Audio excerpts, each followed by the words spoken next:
Alright, we are now going live. Let us continue with the madness of trying to remember everyone's voices and my temper of hopefully not getting into bad fights. As we continue our game with the Banner Saga. And last time we left off, we were playing that. Oh god, I can't. Oh god, I'm gonna hate this right now. I can't remember names. Yes. Oh, the great hum of the vortex. Alright, let's see where we left off at. Oh yeah, end of the night on a bad fight. I hate any of those kind of nights. Oh, it was too many against two, that's right. Ugh. Hate that kind of outcome.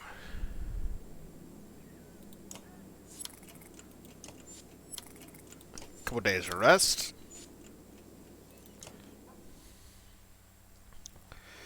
You find him in the Vole near an empty barrel, staring at the darkness. He would be drunk if there was more mead for him. What is it we're doing in Blood X? I mean, honestly, what's the plan rattling around in that head of yours?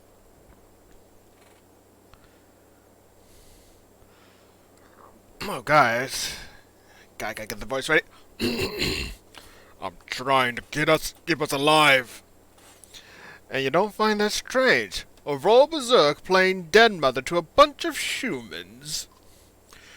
You get in Sigjoin's face with a deep growl. Maybe you outlive your welcome here. Save your soul strength for one of your pups here who might actually be intimidated. You grab the Warhawk by a horn. by a horn and punch him in the gut.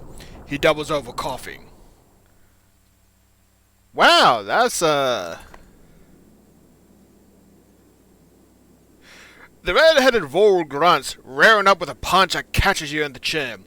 While you recover, the ravens gather around, some daring to chill. Folka watches with interest.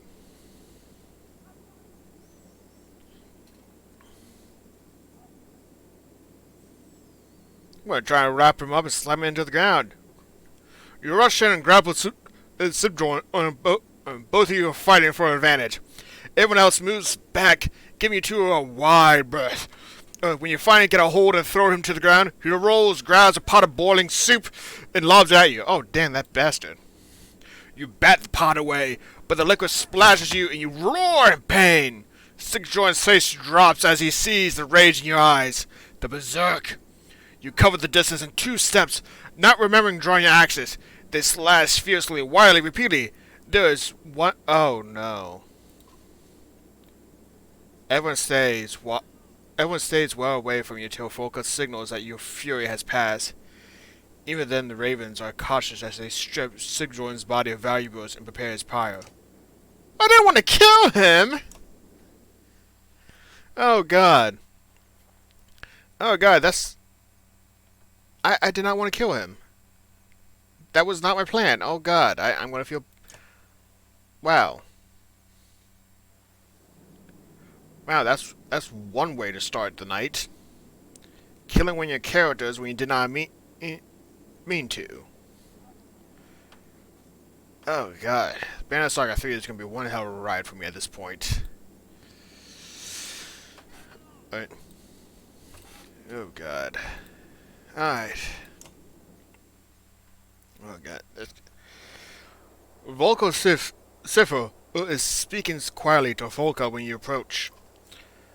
Not forbidden, only rare for Folka to have children. So Nicholas was like a son. He was not my child by birth.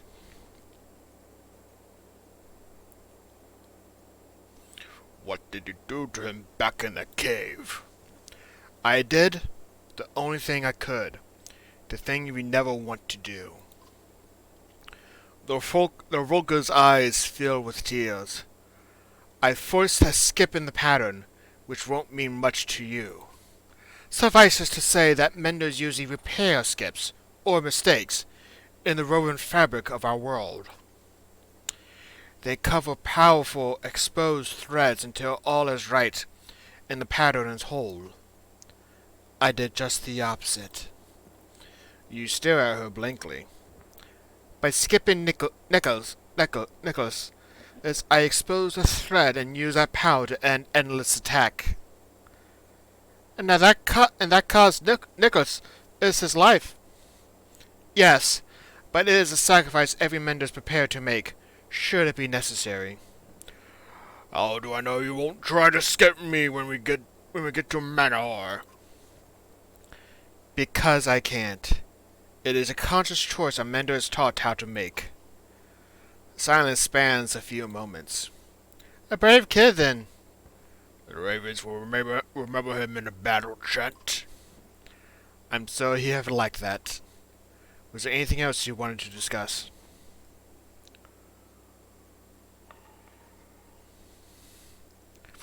What do you know about that darkness? The Walker stares into the densest sky. Truly nothing. There are fields warped in all of the trappings of power abuse. Enough mistakes to ruin the entire weave. Your anger suddenly rises. More Volca secrets! No, not on my part, but others perhaps. Luckily we're heading toward that one place with answers. Any idea why Gala will abandon his prisoners? I've been out of contact with the council since I departed for Bidnell, but it can't be good. If the prisoners were telling the truth about everyone fleeing to Aberling, King Minolf will have a serious problem to handle. I wonder if Rook and the others know what to head into. They're not our concern. Agree. We need to get this cart to Mannerheim soon. We're not far now. Alright, time to get on the road. These woodcutters were no slouches in a fight with those prisoners, Spot says, coughing. And I think we got men in Warren, and I think this girl realizes their idea of staying here is a pretty bad one. You want me to recruit then?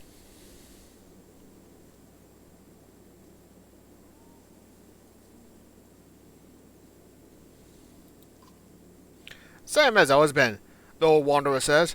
They eat like blasted trolls, but can't find food to save their lives. I'll risk it and recruit them.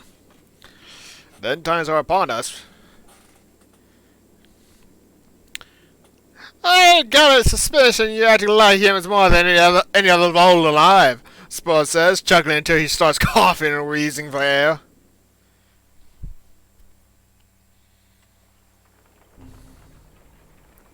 Yeah, they do too much damage. It's just knocked one day of food off our supplies.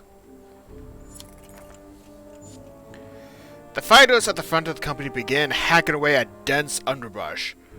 We'll be here all day if the rest of you don't grab your axe and start chopping! One of them growls before wincing at the pain in his hand.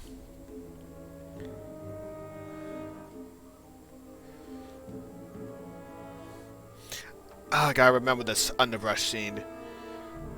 I'm scared to try a different path because I'm not sure how much it's going to affect things. And yeah, as he says, everyone grab an axe. You berate through everyone not chopping through the dense foliage. The fibrous vines and sticky leaves soon fill the air. Everyone's covered in plant matter. Everyone but Ole, who is standing at a distance throwing axes at vines ineffectually. Ah! Volka's cry of agony is uncommon enough to draw your attention. Others started cringing young too. Knock it! Ah! Before you can finish your shouting, a burning stinging tears to your arms and eyes and nose. I think that plant is poison, Ole says before taking another drink. He feels around in his pouch and holds out some brown, wet leaves. Here, these are counts. These counters. Yes, these make the poison go away. The poison ripples through you again, make you want to vomit. Grab the leaves and eat them. You shove the leaves in your mouth, swallowing quickly. How how long it take to work? You ask. I don't know. I don't know because you would just rub them on your skin. He hands out leaves to everyone else. A little does a lot. You hear him say. Soon the pain passes. The entire caravan needs rest. Alright, bad decision. I gotta. Oh god. I do want to do a replay of this game one day, just to get a bunch of screenshots. As for the streaming and all that. A large group of clansmen from Bindor have stopped. Gas and whispers among them. What's the problem now? You ask, break into the circle and find a couple protectively holding a bundle baby. It's a curse! An omen! An old man says. The child has been replaced! Changed! Never seen anything like it! You wouldn't know a thing about this, Vol, but they do! He points at the couple and others nod. A few women are holding their children tighter. Maybe the darkness did it! Maybe they had dark secrets! It's a sad, hard thing to accept, but either the babe dies, or we all suffer fiercely.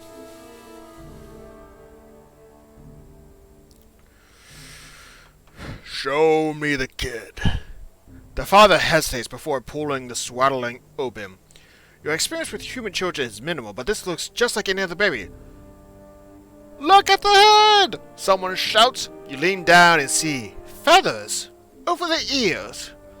Small tufts of pale down feathers. The kind you remember seeing on the neck and under the wings of earnicks. If it's an omen, it's a good one. No one harms the child. The mother starts weeping and thinking, little Horker. Little Horker, you mumble, and the father smiles. That's what I call him, he says. Maybe the gods aren't. You walk off before you can finish. Morale approve. Barely, but I'll take a minimal improvement over nothing.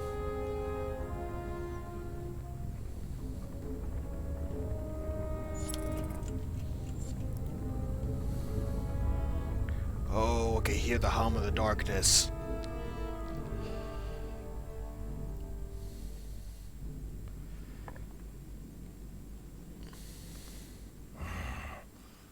I always respected Big Lighter the Builder, but if he made those caves we went through, well, I'd have killed him myself.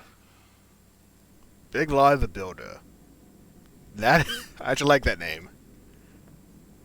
I wish I didn't actually kill Sidjorn.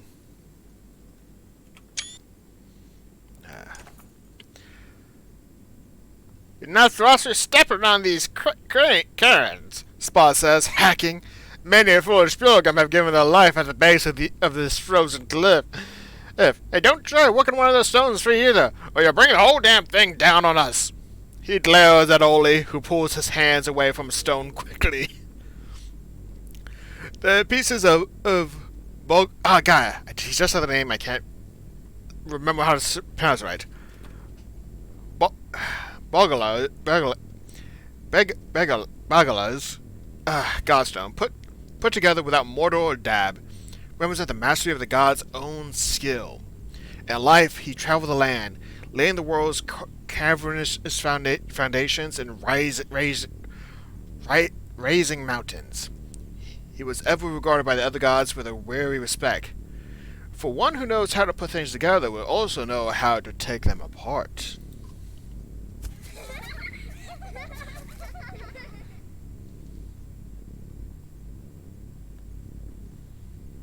The sound of sticking draws your attention, and you see some kids grabbing stones from the other Karens to build a new one of their own.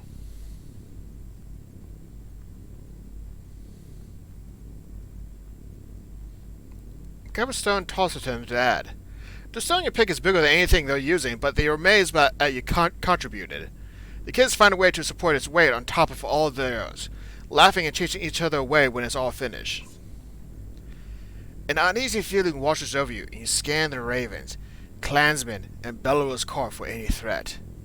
Blood axe! Spot says in a tone stripped of all humor. My eyes are too old to trust what I'm seeing down there. You follow his gaze and growl. On the distant fields below is a massive dirge, too numerous to count. Waves of them are pouring over the hills, though they don't move like an attacking force. There's a banner among them, Froka says near you, but I can't make out the crest. You wave off her comment and roar a command. Move!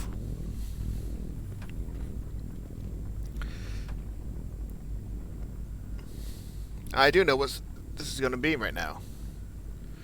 We are going to get a very angry Vole, but another one that can aid us.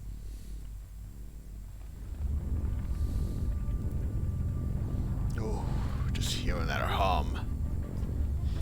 Don't you point over those hills like ants!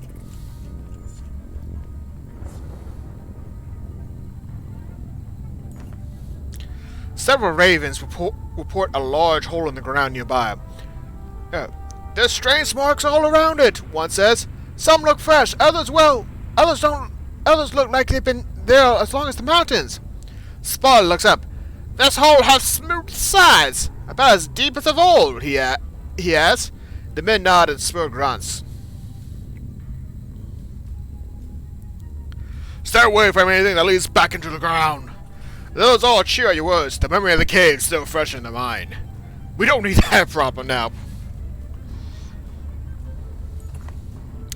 The company comes upon a small village. The people are still hard at work with only an occasional glance skyward to their approaching darkness. Not sure that's doubt, fear, whatever's going on with them. Froka sees a man chop wood as she learned to do a lifetime ago. These people don't know what's coming. They'll figure it out soon enough, you say, and turn to the rest of the caravan. We get what we need from this place, and rest if necessary. The next few days will be the hardest and the last some of you will ever see. Froka gives you a look, and you snort.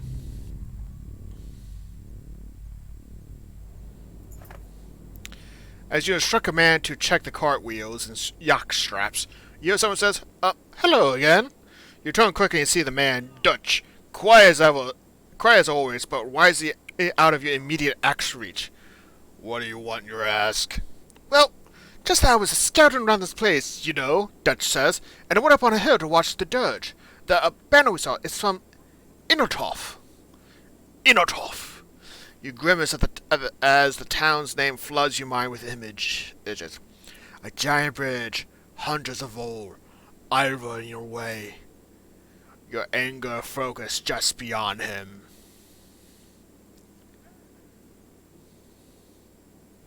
Ivor in your way. I don't recall that, but... Inotov sacked, the old war leader Kruma says. You better be as sure as crap stinks about what you saw, human. Dutch nods quickly. Then I'm going after them, Kruma says. Kruma says it's not a request. Join the old Vol, though it could be suicide. Stick with them! You growl to the few fighters allowed to join. If he still as lucky as he claims, we'll grab the others and get back in one piece.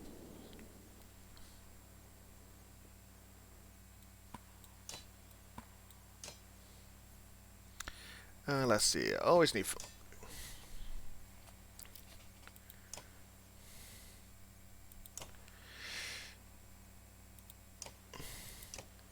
Yeah, Pig Sticker only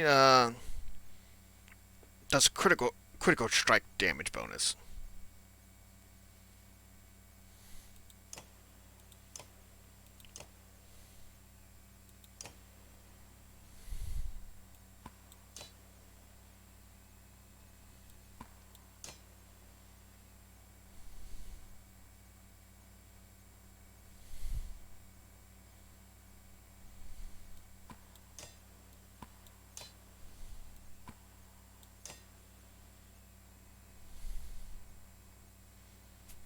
Kuma is level 6. Do I have anything that I can give him?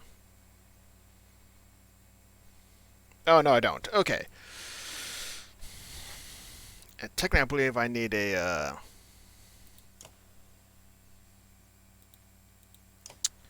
Ooh, I need one more renown before I can level up anyone. Well, time to cross my fingers and hope I don't screw up this fight. Over here, someone's in a bad mood, losing Sigjoin, or from bad choices. And oh!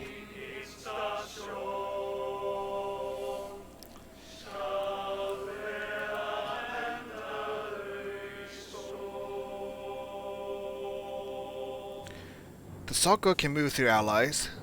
The Salko becomes invisible and stalks a target.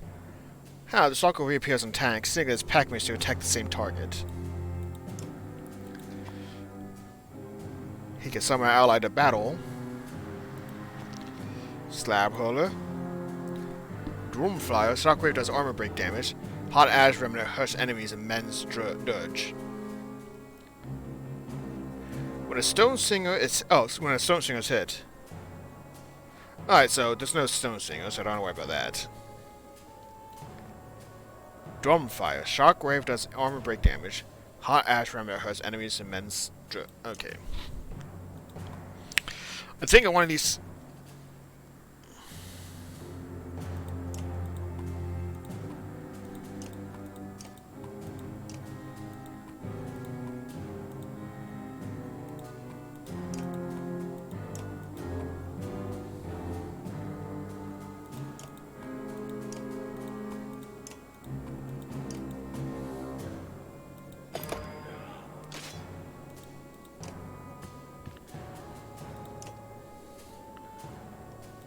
Bear Rage. Counterattacks, plus lowers armor and causes fear in adjacent enemies. Fearful enemies typically lose 1 to their armor. No, I don't want to do that yet.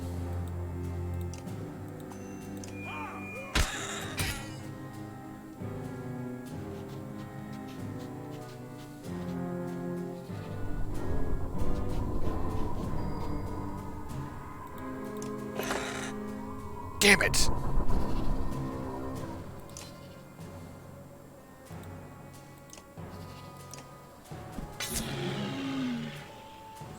I should have seen that coming, but... one of those little situations where you hope for the best. Shield Smash, Champion. Allies protected. Yeah, I'll go for that for now.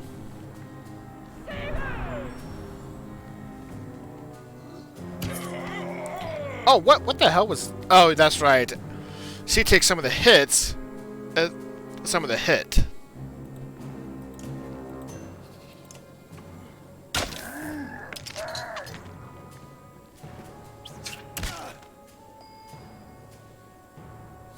Alright, let's see.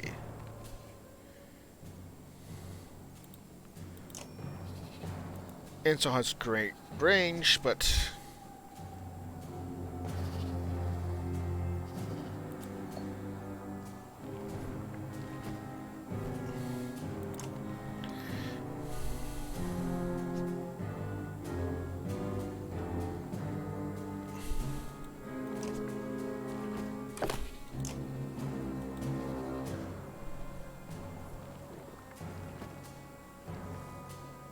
yeah, I'll make sure that skips his turn so it doesn't just stealth on me.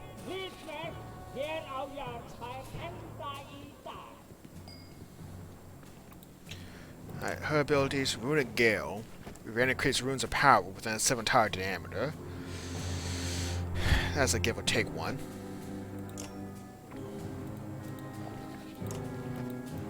Move over here so I at least get the armor bonus. There's with the shield wall.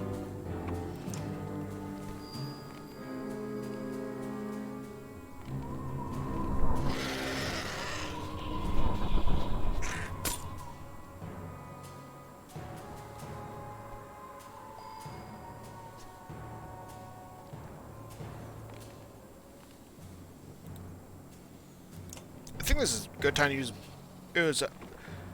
lowers armor and causes fear in adjacent enemies. Fearful enemies temporarily use 1 to their armor.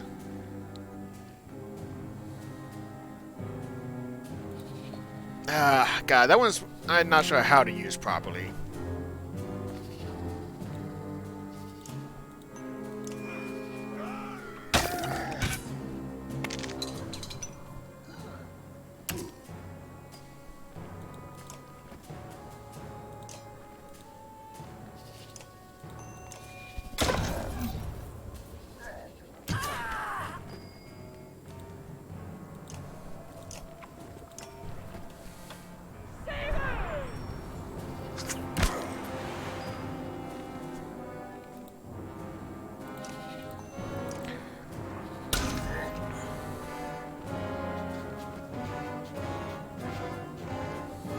Now I went stealth.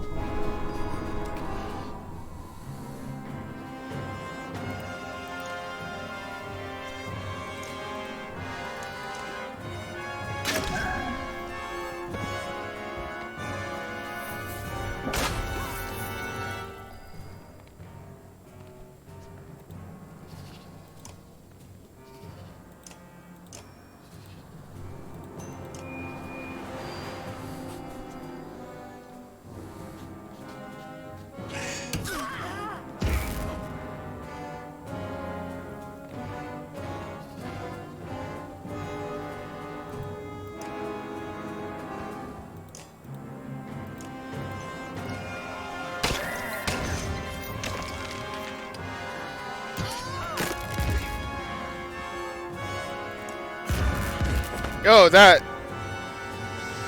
was not good.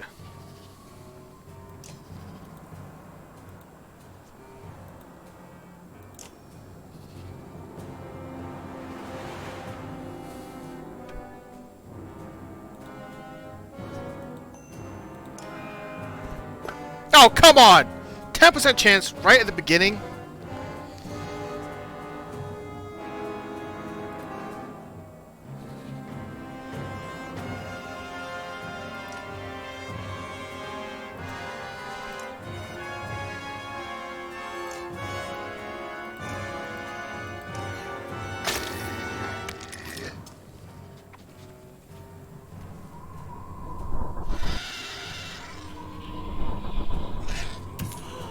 Oh,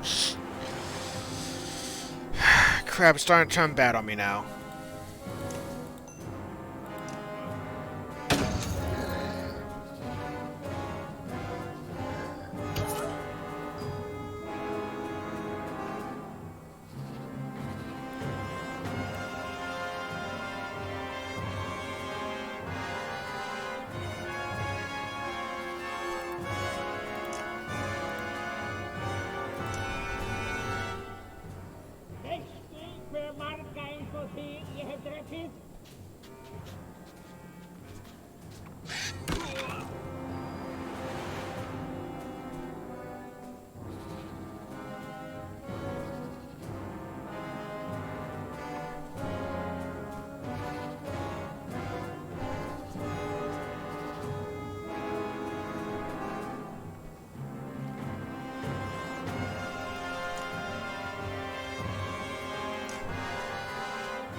Won't be able to do enough.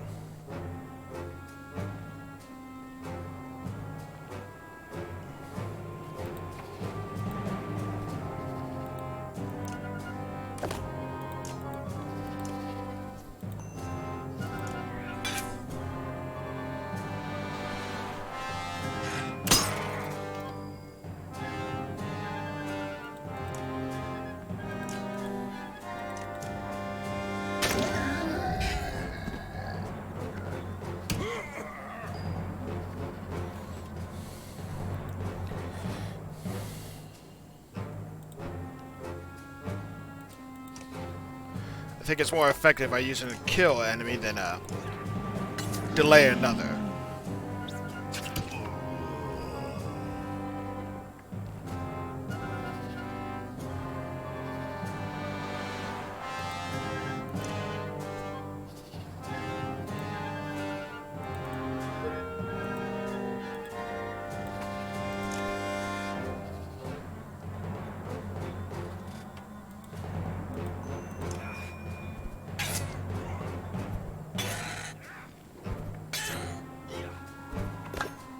Alright, that was some good damage.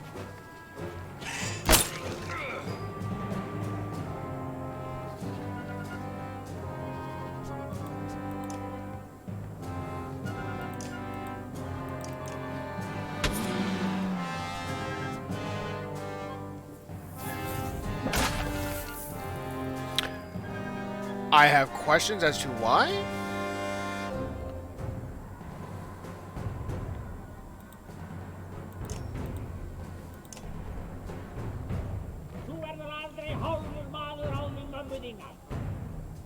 Alright, so that did nothing.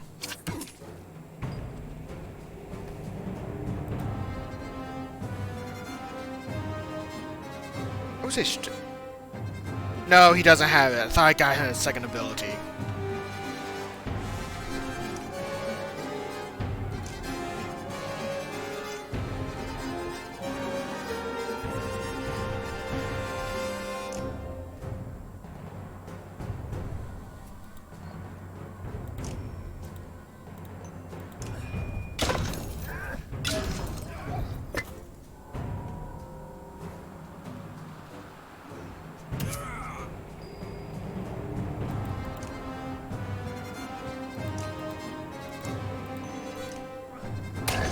Alright, we're into pillage now.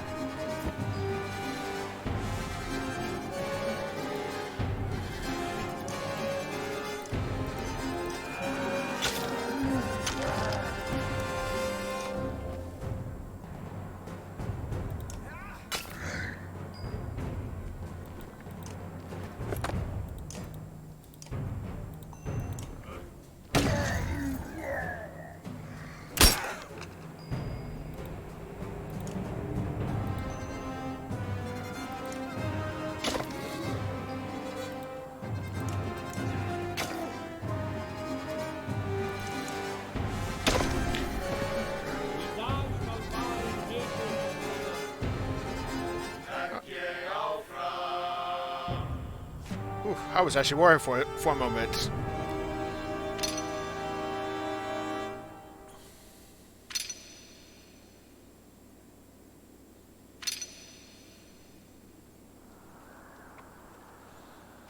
Hopefully supplies won't be too expensive.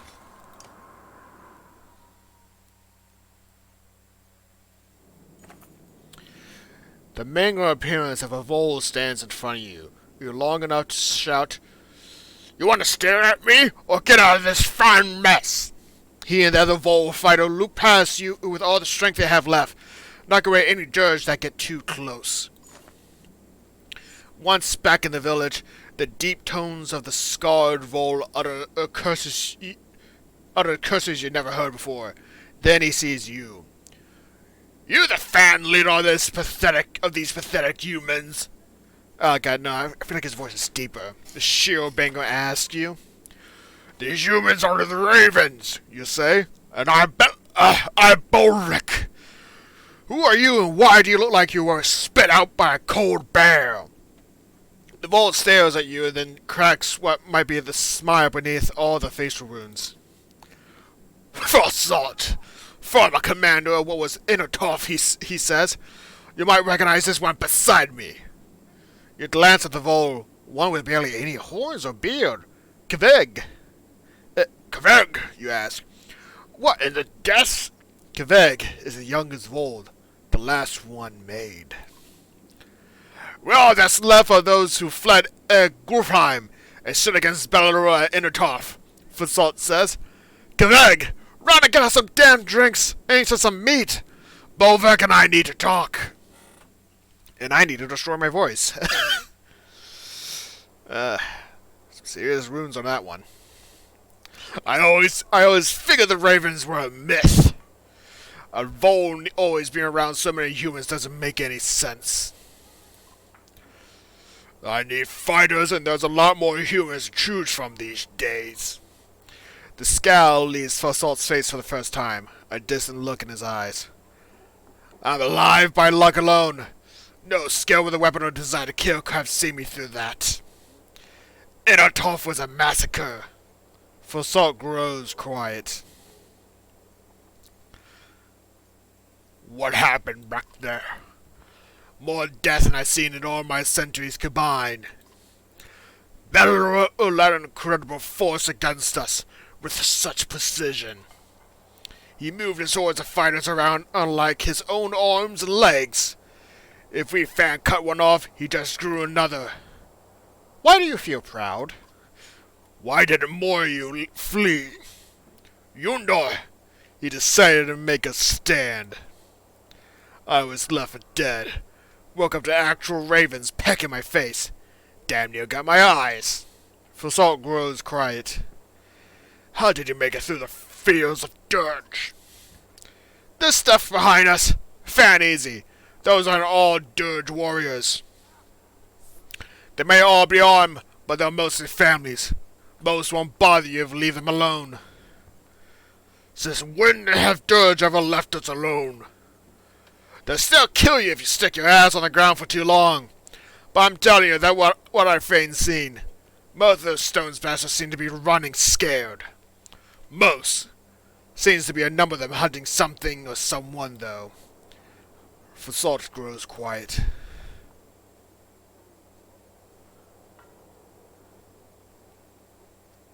The Battle of Beauregard was a bloodbath, too. Oh? What happened? The Ravens were called to keep people from rioting. Trying to get those people to leave was useless. Then Bellerose showed up with an army, and a human took him down. A human? The immortal Bellerose dead? His question makes you tense, though unclear why. Wait, which human?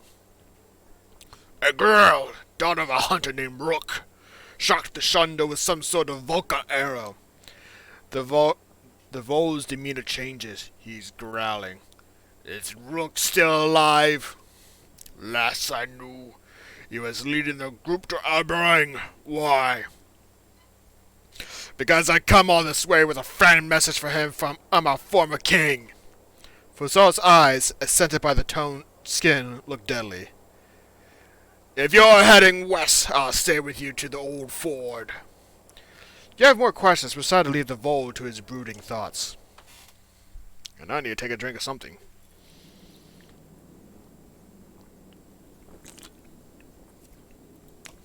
Alright. How many days? A rough 3 days. Alright, Fasalt, he's a Shiobango, Malice.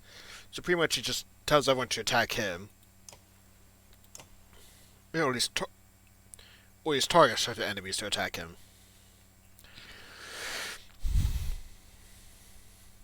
It's one of those abilities that's probably really good against enemies like Mogan or Hogan, the Thrashers. But I haven't seen too many other enemies that, at least that I can recall, that have that kind of fighting style.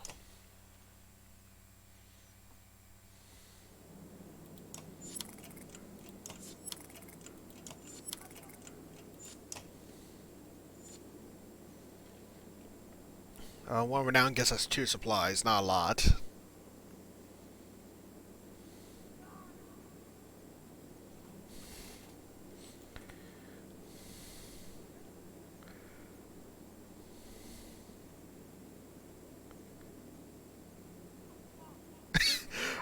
Cloak Pen of a Madman, by how you move with a sword and women.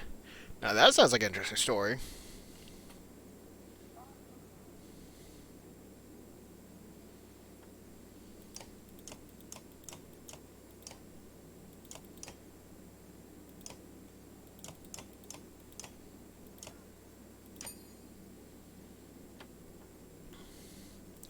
Alright, 7 days of food.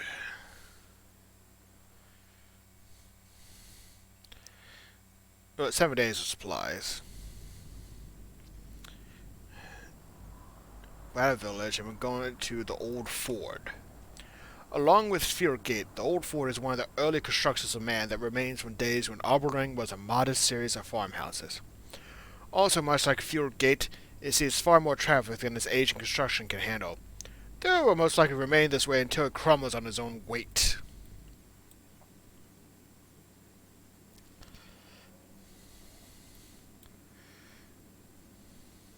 I believe that should be a short trip, and I think I should have enough supplies.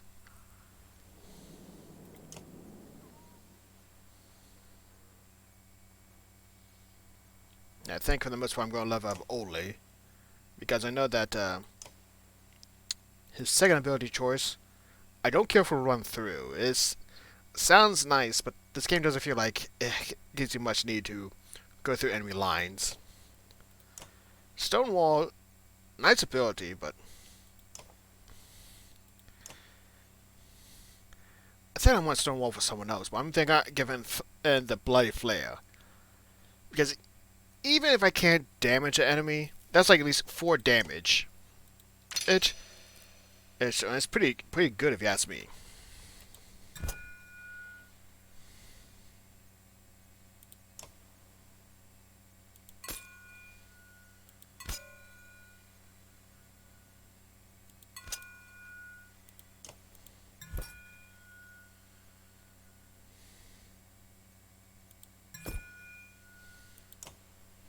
Plus, with that crit chance, it does help a lot.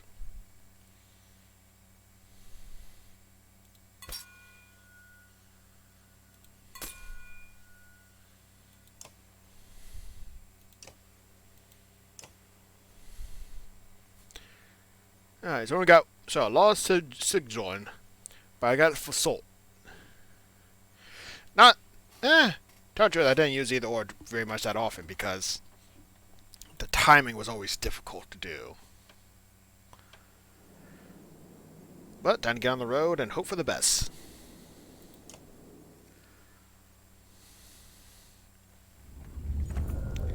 A couple of scouts rush into town as you prepare to leave.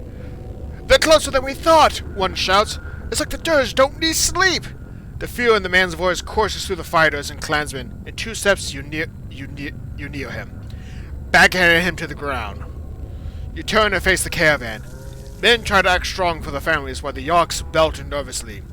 Speed and luck are your only hopes to outpace the Dirge and make it to Minahar. "We won't be stopping for anything!" you shout, "rest included.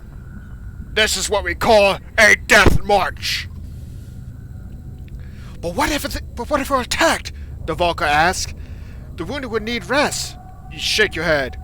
"We will be attacked," you say. The wounded die or make it to Manahar. That's as simple as it gets." But her words make you consider your caravan.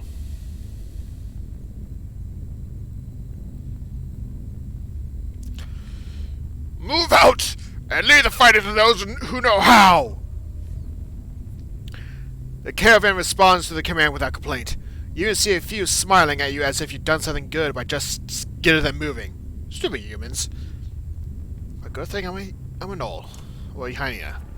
Don't know which one level to choose. I use them interchangeably. You know what? It says there's no rest, but I can still put the camp up.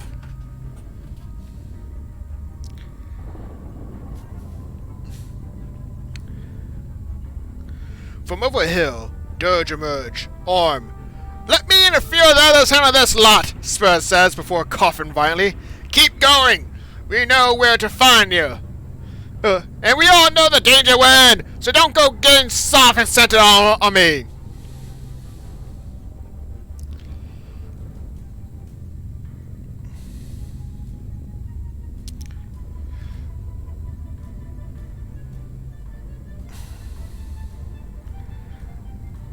I do want to let him do it, so...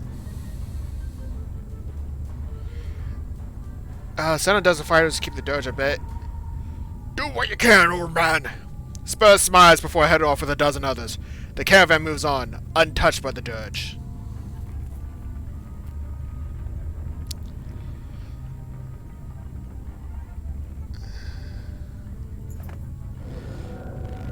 "There's too many of them, Imbolvik!" Falka yells. We're too far to go! And too far to go! We got to stop for a rest!" She's doubled over. Your own sides burn as you go bare. The rest of the caravan is no better. A deep vibration fills the air, unsettling you. It's coming from within your ranks. "The Stone Singer!" Falco shouts, "Shut him up!"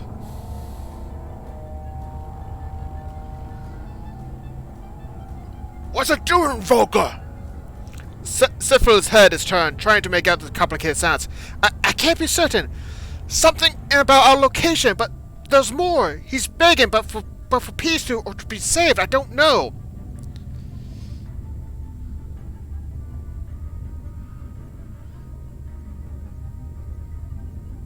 Silence the stones.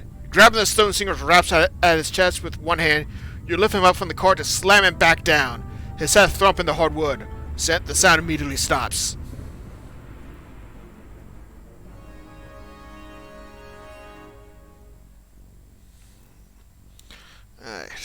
I don't have my trusted bard.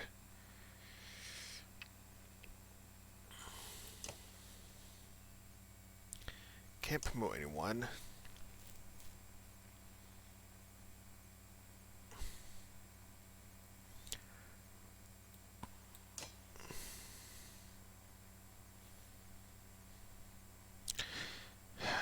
All I got left is for Salt, and he's, well, Dutch can stealth, but I don't know. He's a complicated character. I haven't had much chance to really get to understand his capabilities.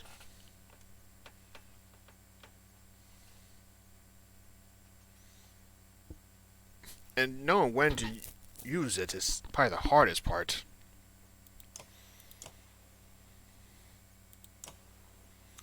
But okay, it does have good armor break though.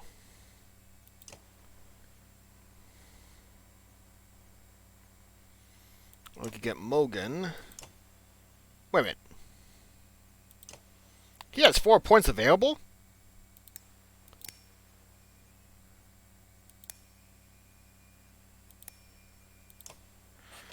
Huh. I wonder why he got resetted. They all got resetted.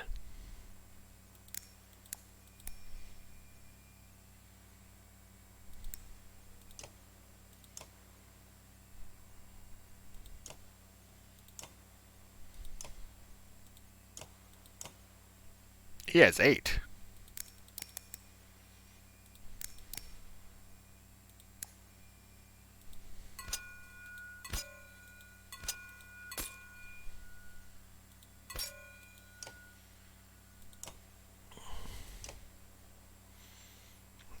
Who does he use in this battle? The armor break is pretty nice. The ability to take hits is also pretty good.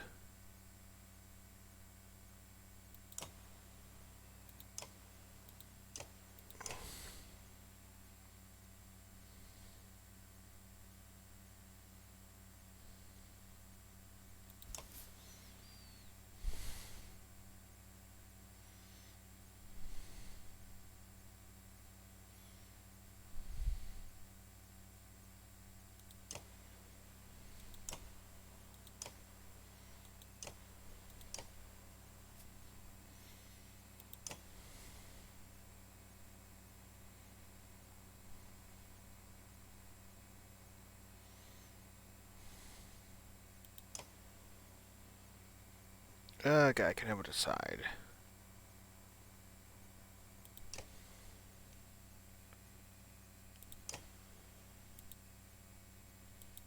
I'm curious, what is this? Breeze. Oh. Speed. Ability to move faster. I could just...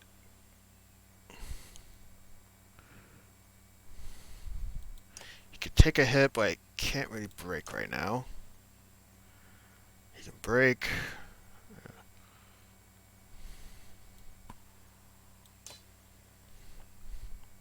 I may regret this, but I'm going to take Fasult in the battle. He can take a beating, so that's what I'm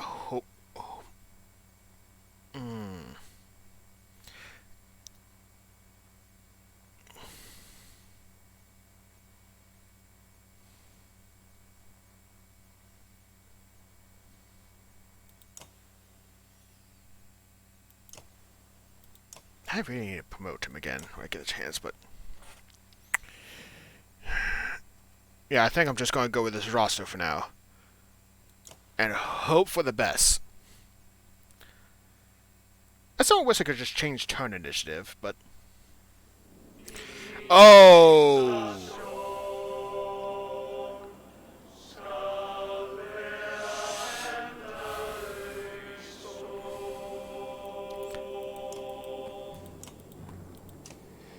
Yes!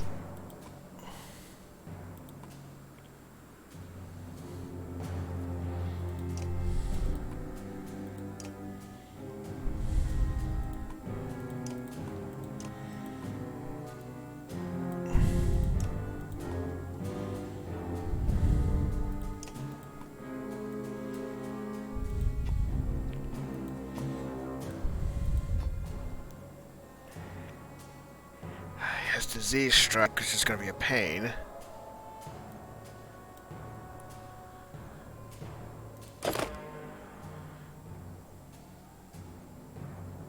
Oh god. Position. Oh god, this.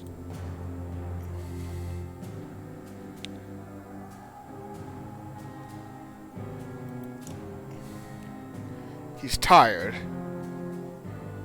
What is tired doing?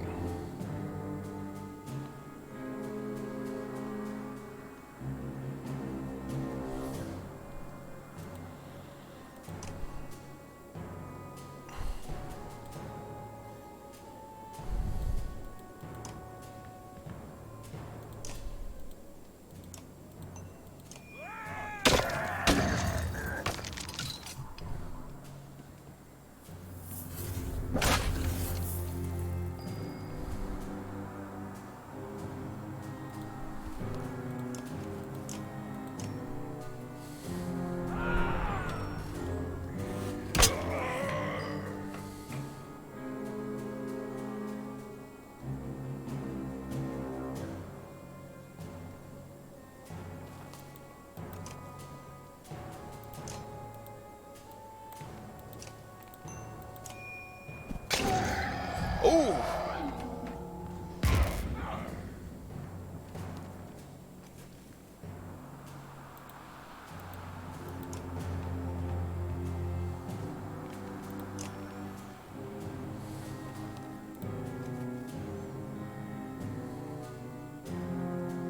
He has a bit of time before he moves, so...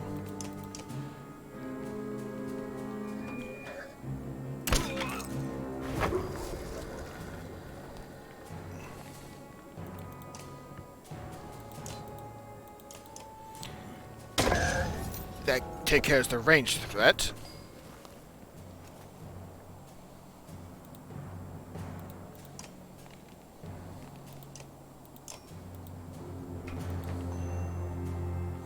Restores armor to half of the Mender's current willpower.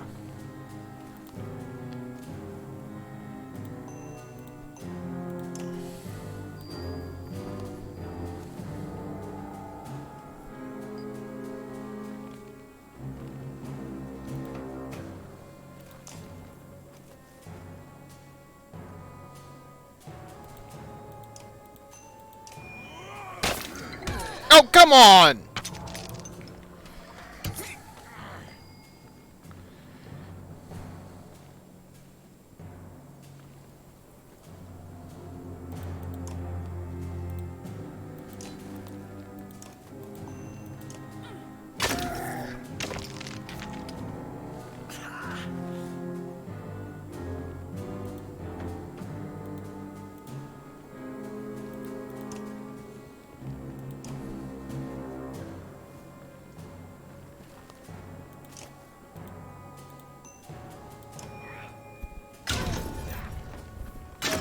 Come on, one more! There goes the most dangerous threat.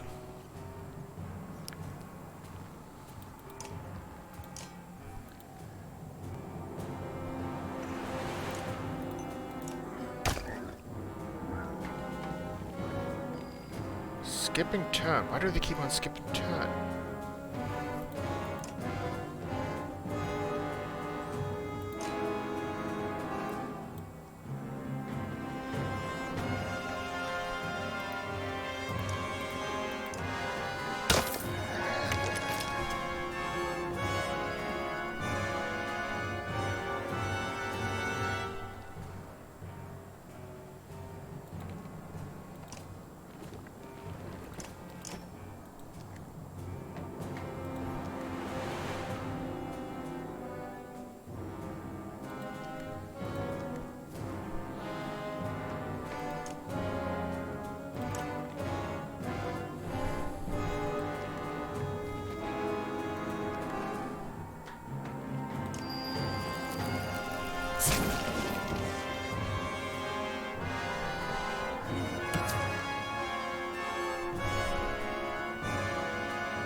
Yeah, I probably didn't need to move, but...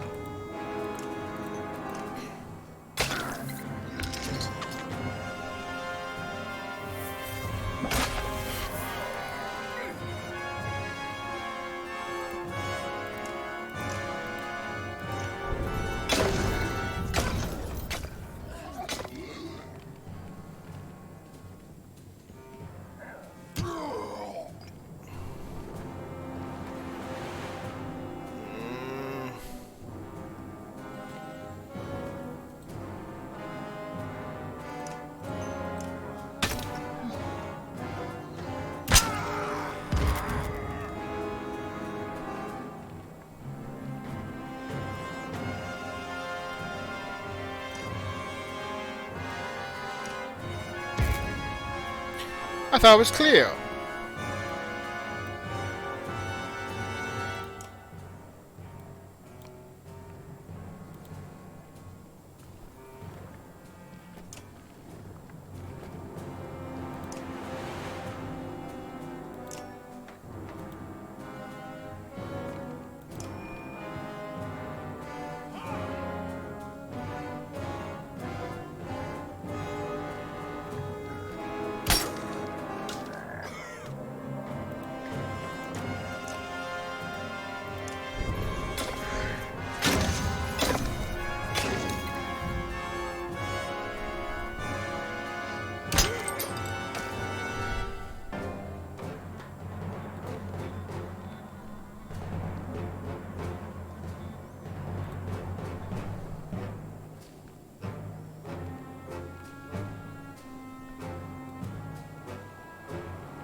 What is he doing? Oh no. Covers all dirt on the battlefield with volatile spikes that shadow impact.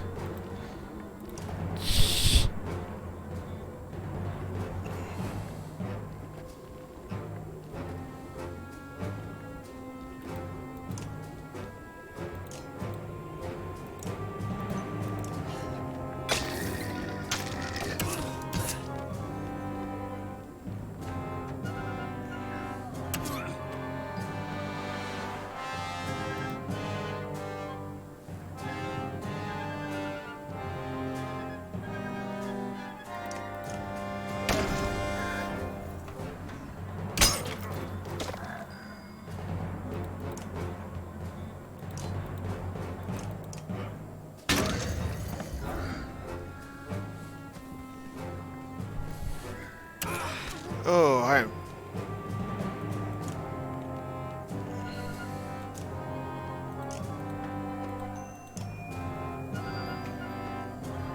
I am constantly finding myself at that point of scared.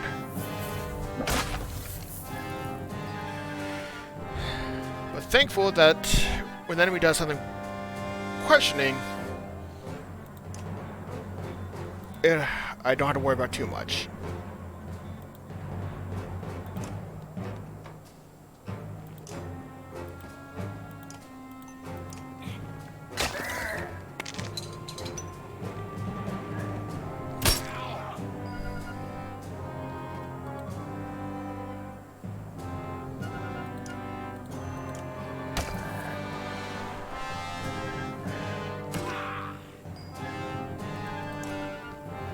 Shit, here's my heavy hitter.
god.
Oh, God bless Volka. Oh. Oh, God. It started to look good at the beginning, but here I am just like, ooh.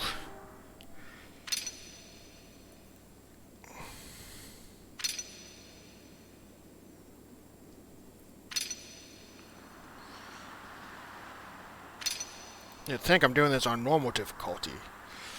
This game does not hold back its punches. On easy it does, but here it feels like... The stone singer falls to the ground, drained of the ability to even stand.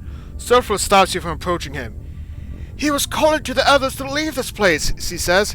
They paid him no heed, so he did what he could to help us. It cost him. He's as frail as a child now. You snort and signal for everyone to keep moving. Silverfoot and the few others place the stone singer back in the cart.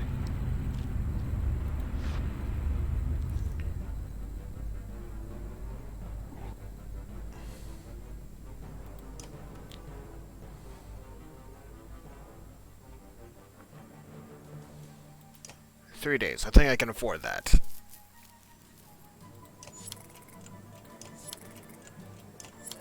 Alright.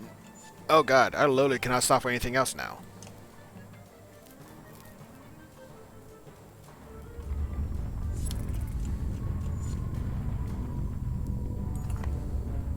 The caravan is tiring, but so far it's still marching. Ahead, Dirge are climbing out of a crevice. Another man chased by these fan stone lovers! The man takes off towards the crevice on his own. Senna... He's not going to come back, but Senna doesn't fight us with him. The fighters follow Iko, as the caravan continues moving. No one's stopping him to look over their shoulder.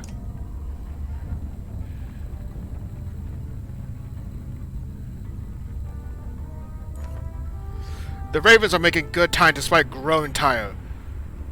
Through this pass, you say, and keep your heads down! Suddenly, snow and rocks roar down a hill in front of you. That's no coincidence, you say. They turn to fight the Dirge, pressing in.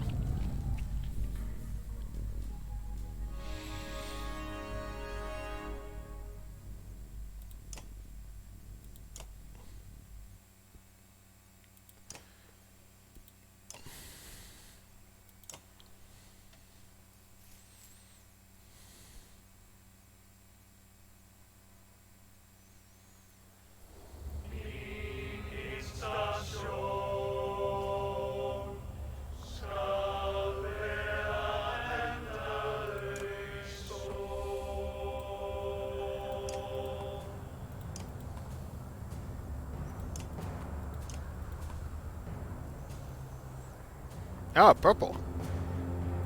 Barbed stones. A stone egg hatches into a skulker if not to... Oh, God.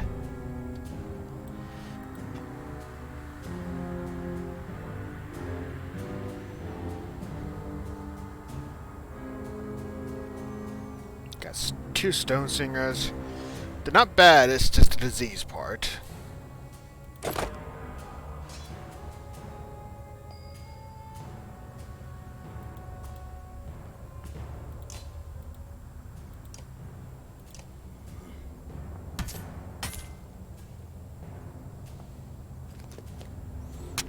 And it throws a...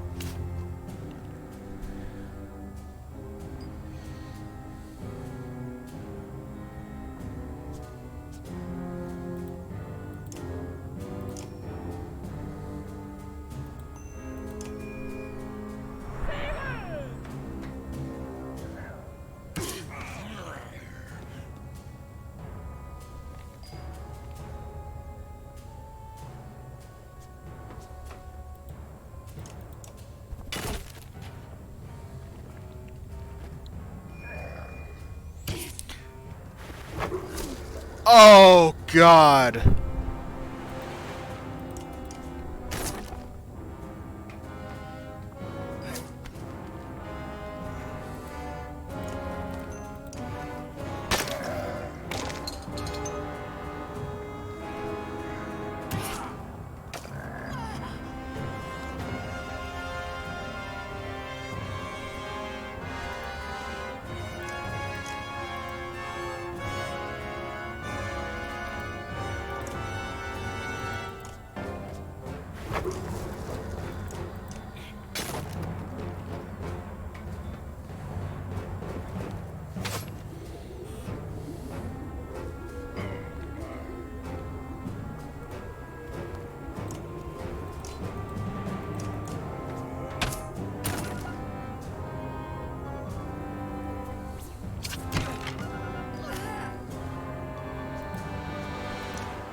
Hey, hello, how are ya? Ooh, you probably caught me at a bad time. I get my tempo tested tonight.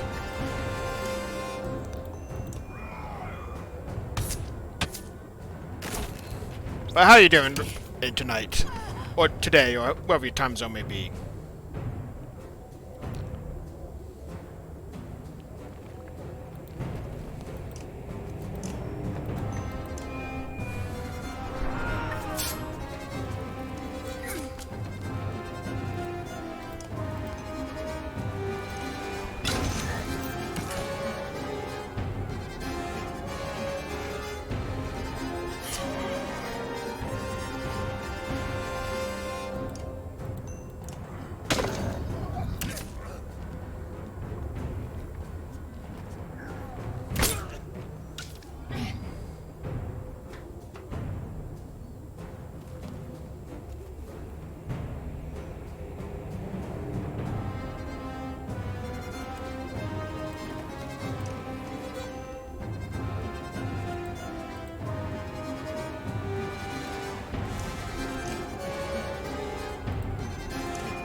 As you can see, I'm having a bit of trouble.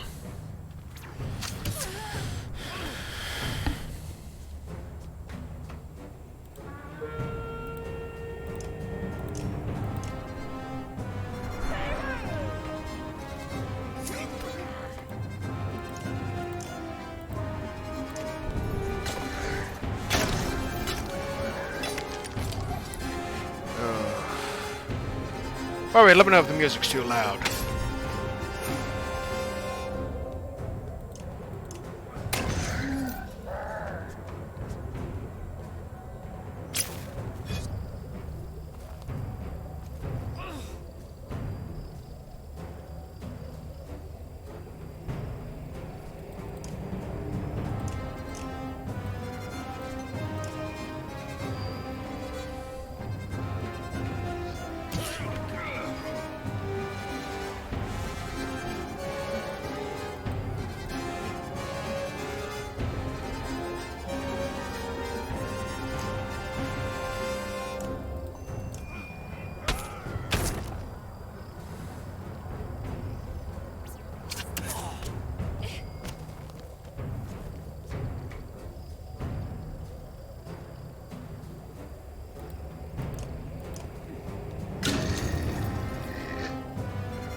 Oh boy, oh boy, oh boy, oh boy, oh boy, oh boy.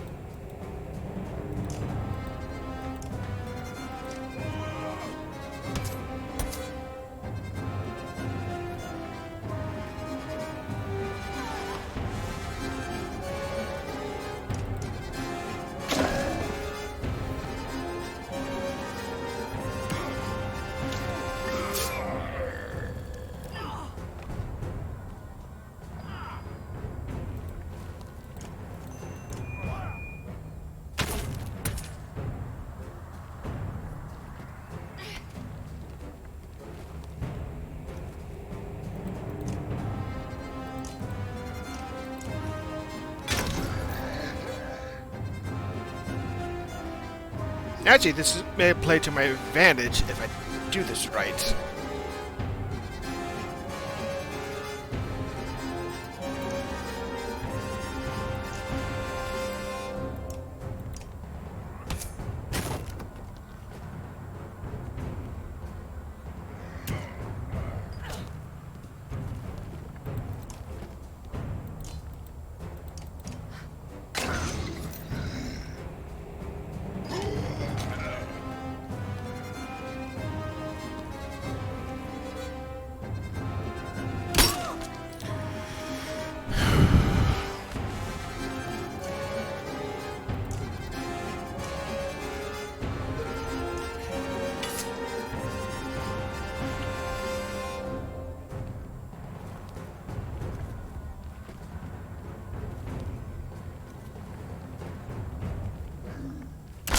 Alright. Please, game, do not screw me over. Let me get this out of the way so I can get past this. So that's not right. Oh, I got one more.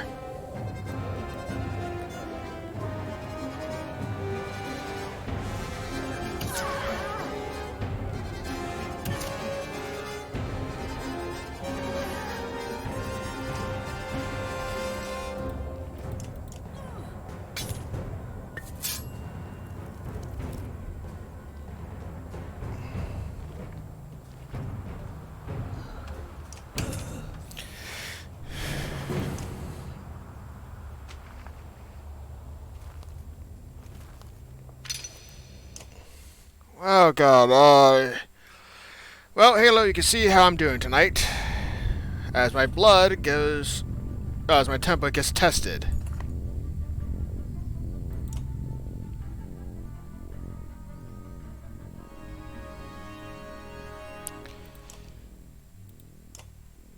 As my temper gets tested.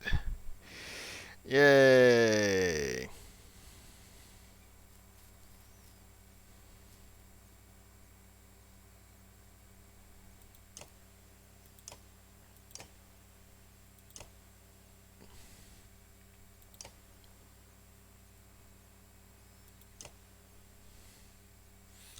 God. Part of me doesn't want to use someone else. It was because I haven't had enough time to actually level them up.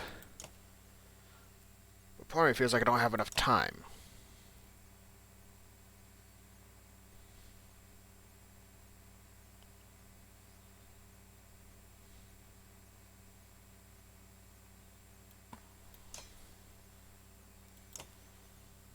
But hope everyone so in chat is enjoying the stream for the most part.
I should really put timestamps on my chat. Can I do that now,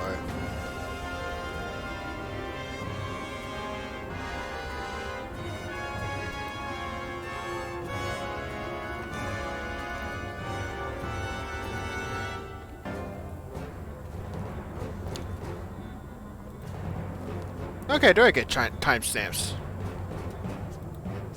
Oh, nope. Login.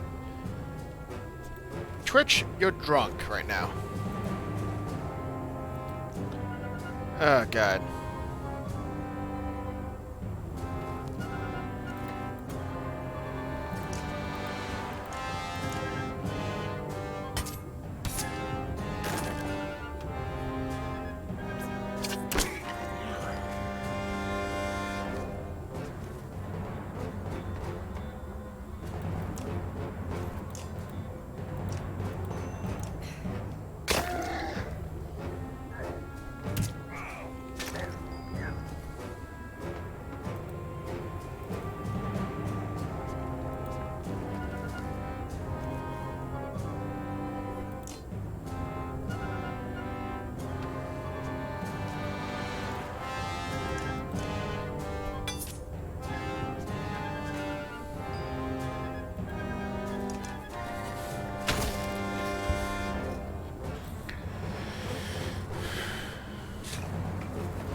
Right now I gotta get through all this obstacle stuff for the story to progress.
And of course he has to give them all a bloody buff.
If I didn't have to worry about two things going on, I could probably focus on the fight or something else, but...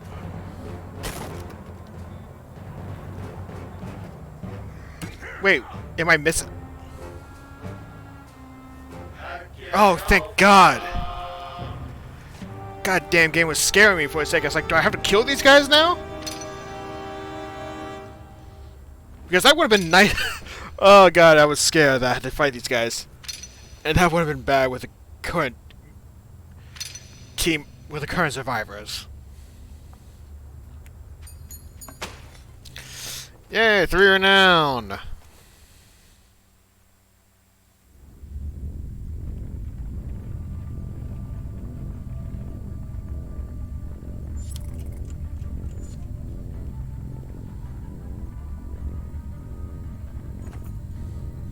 Can almost make out the old fort in the distance, but there's open land between you and it. Only the doors seem to have fallen away. Some ravens began slowing, tripping over their own feet with exhaustion.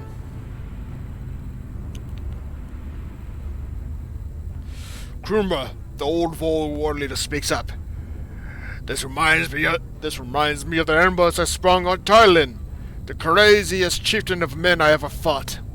His fighters were all strung out and tired like this. One small trick would have ruined our ambush. But lucky for us, they never figured it out.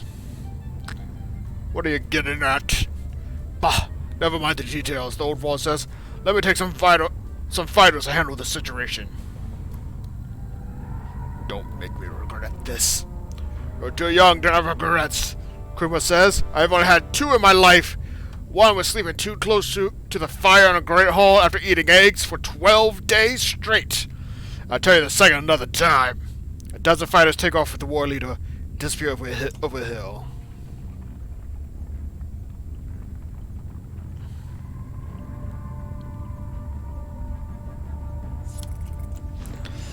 I'm going to do something very risky right here. Because I have the meta knowledge knowing that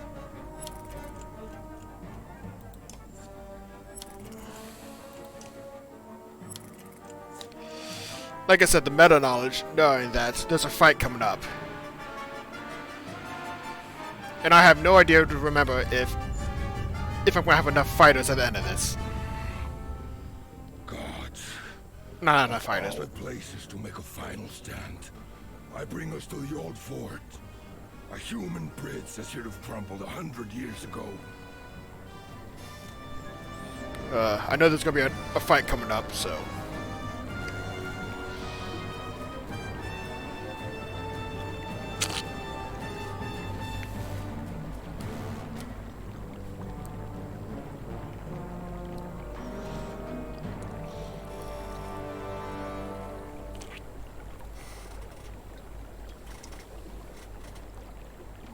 Well, of course I'm not going to attack them. They're not the damn dirge.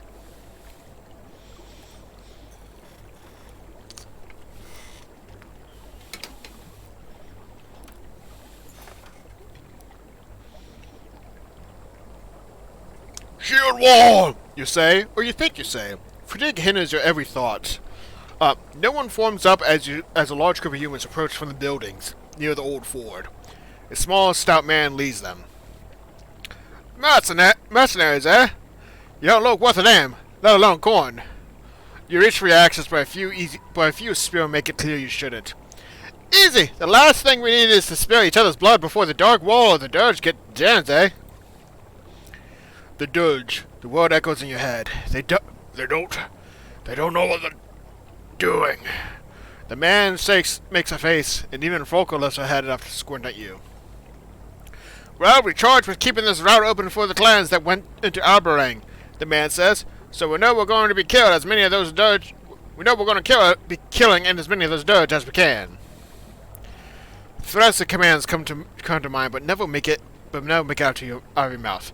The march, the fighting, the lack of sleep all catch up with you, and you fall to your knee. You try to catch yourself, but gracefully your head hits the snow.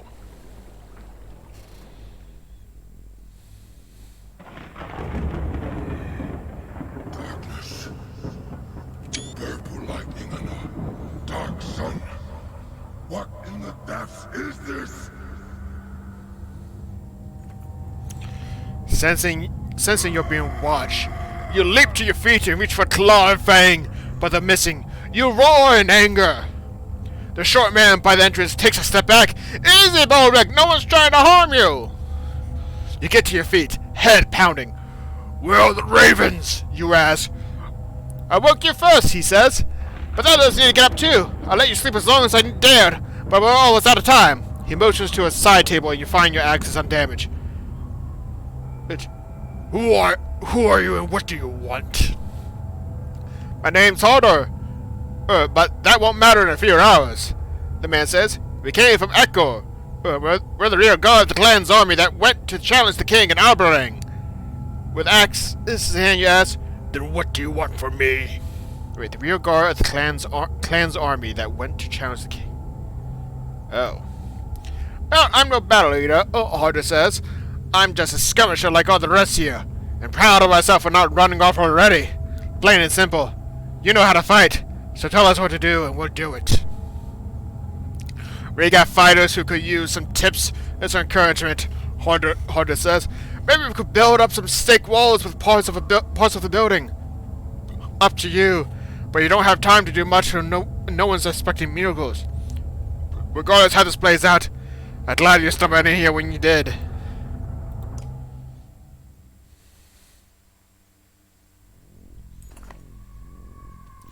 Stepping out into the cold air refreshes you. You look around and are surprised to see stragglers crossing the bridge. Can't believe it, can you? Krumla says, walking among the dozen fighters who sent with him. One of these days, all you will realize there's only one thing tougher than old war leader on a mission. The ravens around him look tired, but happy to have made it. The old wanderer is alone and angry. What's wrong with you, old man? He glares at you. Those found dirt! We fought them a few times, but they eventually got the better of us. Kill everyone but me. Just threw my blade away and shoved my head in the snow. He coughs and spits. Grab a new blade, you say. And get ready to avenge the insult. You grab a handful of snow and squeeze it in your fist until a trickle of water falls to the ground. A silent tribute to the ravens who didn't make it.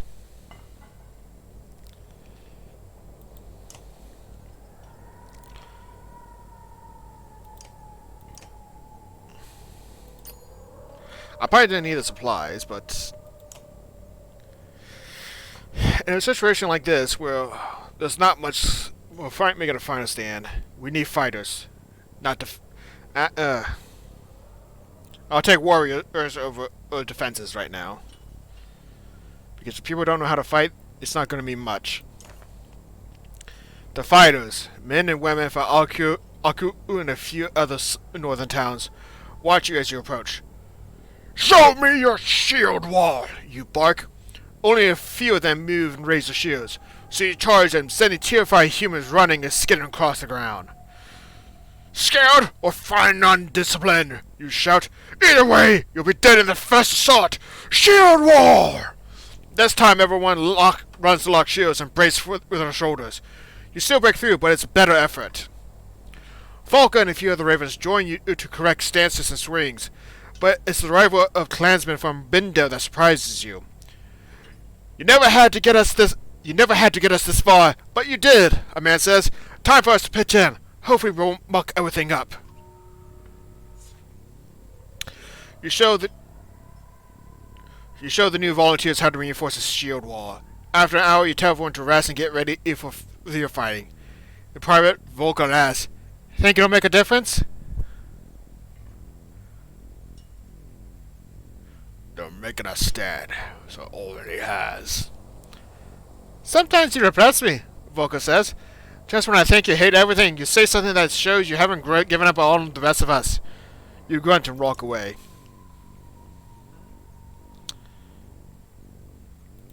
Apparently Volker wants a word with me. The shield matron tightens the straps on her armor while glaring at you with red-rimmed eyes. If you got something to say, say it. We'll be dead before long. We don't have to be. We can leave. Right now. Whoever's after us will roll through here without slowing. We'll be caught in the open. Then we can leave that damn cart here. Let the dirt have it. I gave an oath to... An oath isn't worth all the Phantom lives! And go where? Anywhere. Albering. Did you forget Boisgard? Albering will be twice as bad. Then southeast. Maybe we'll find Horseborn.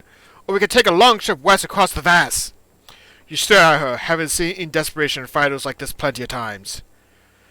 The ravens can't outrun these Dirge again, and I won't see them starve on a boat or worse. We make our stand here. It'll be our last stand. So be it.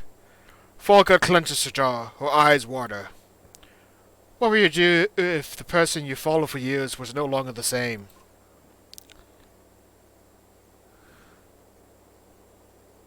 I'm trying to figure out what's happening to me. You said yourself you would be dead soon. What have you come up with?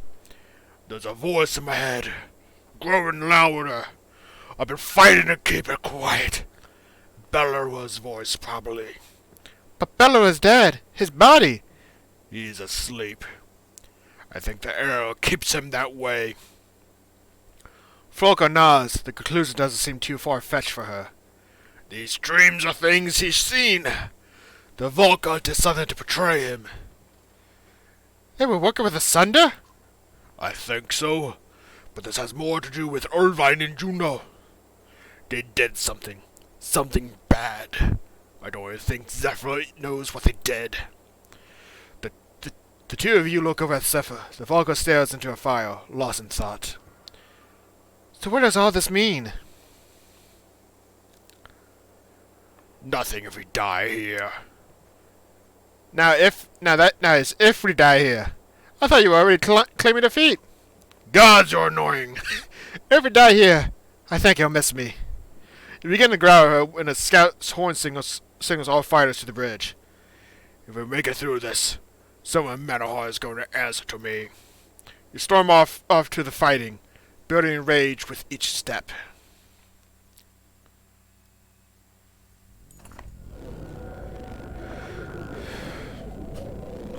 The immensity of the Dirge force standing just across the bridge is both terrifying and wondrous. The droning sounds shake the ground, and you wonder if the old fort can withstand it. Fear is strong in the air. You faithfully hear some humans running away, but your ravens stand firm against the impossible odds. You grant yourself a moment of pride for that. Suddenly, the tall wall Dirge warriors begin to move.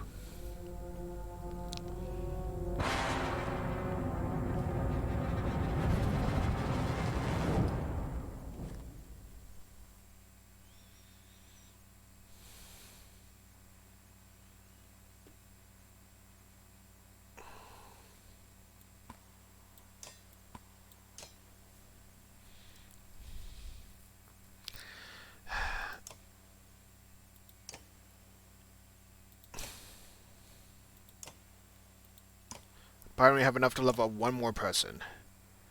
And it had to be one of my 5s. She's soft and squishy, and gaining a third ability, if I remember correctly, is just Breeze. The menu grants one more allies the speed of the north wind, allowing them to move to any unoccupied tile on the battlefield for one turn. Because it greatly adds to movement, the magic can also allow a hero to take a much longer route to a tile than it would otherwise be possible. Allow them to move to any unoccupied tile on the battlefield for one turn.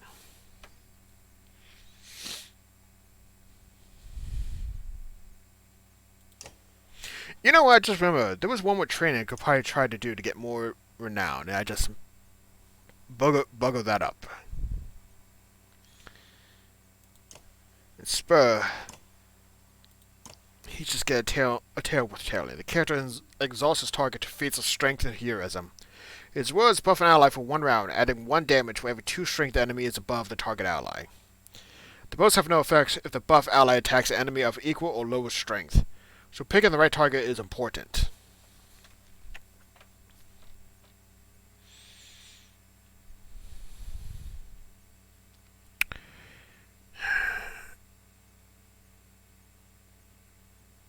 So pretty much he can buff an ally for 1 round, adding 1 damage for every 2 strength enemies above the target.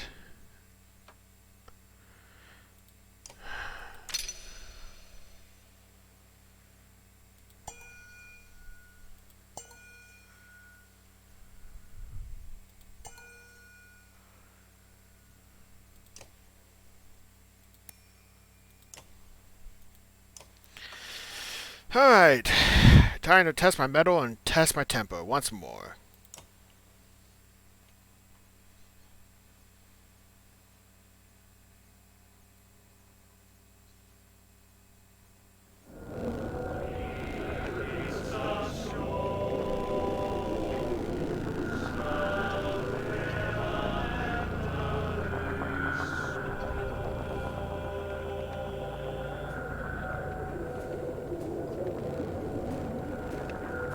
Is that Nichols? But he's dead. Don't be fooled. That isn't Nichols, but Eyeless.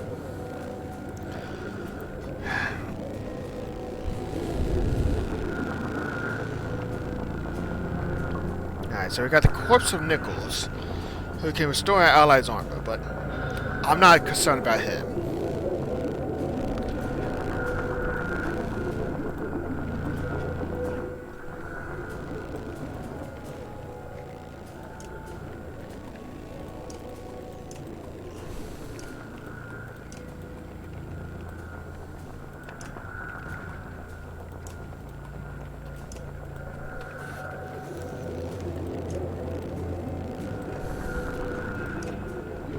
It seems like Nichols only has men.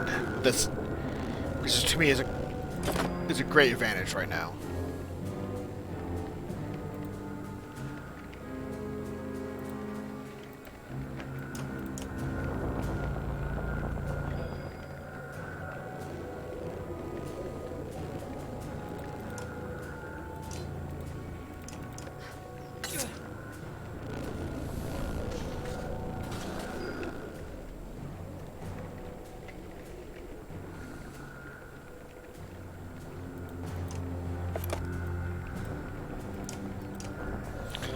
At the moment, I'm going to just try and soften Nicholas.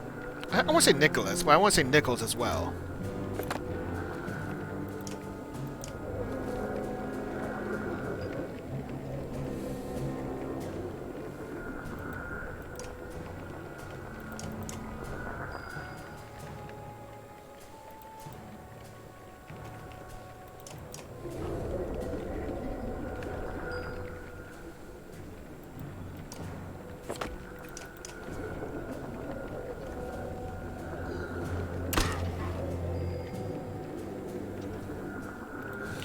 At least removing some of that Nichols' strength. And he won't be able to do it. He'll have a harder time doing damage.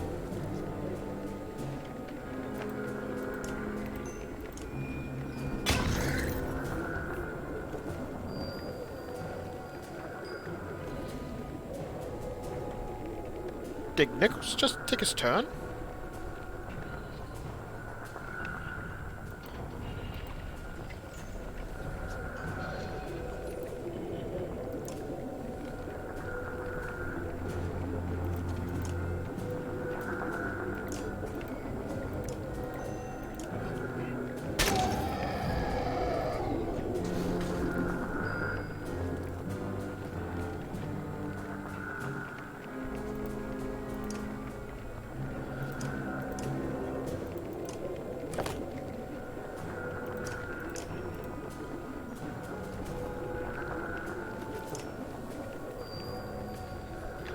Oh, God.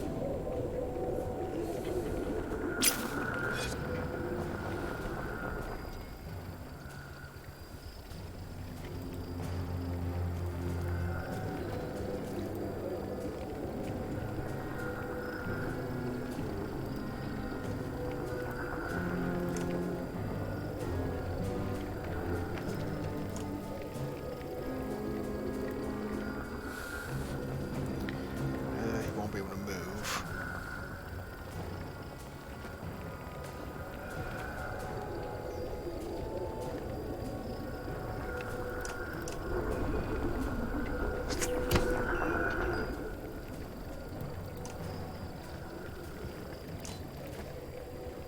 Right now, he's just summoning an ally to the battlefield. Shouldn't be a strong ally, but still doesn't mean it won't be trouble.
Let's stop that summon while we still can.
Just enough.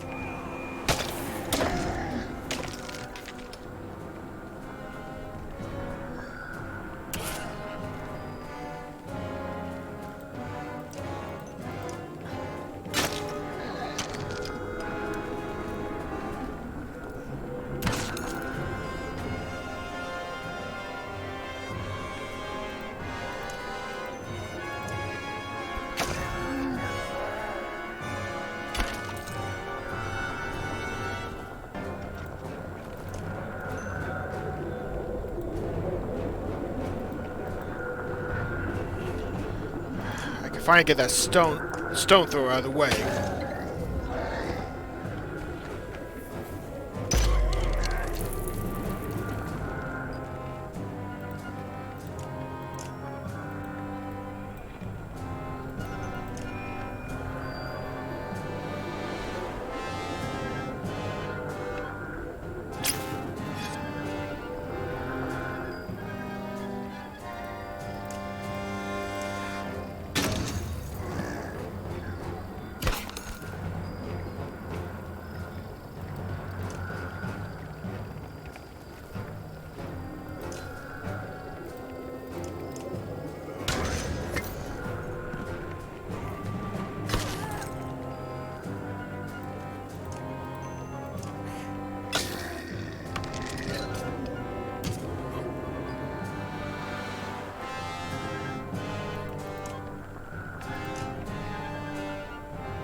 Alright, it's time for the dangerous part.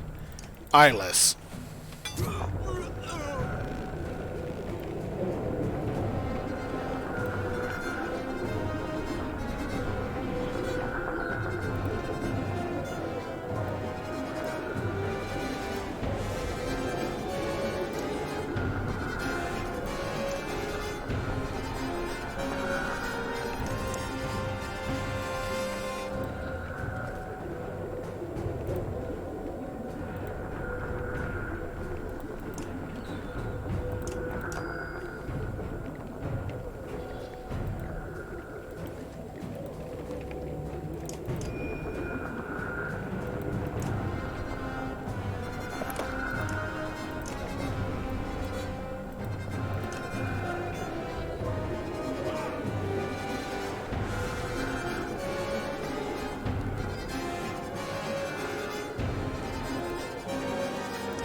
Alright. This is definitely going to be at one of those,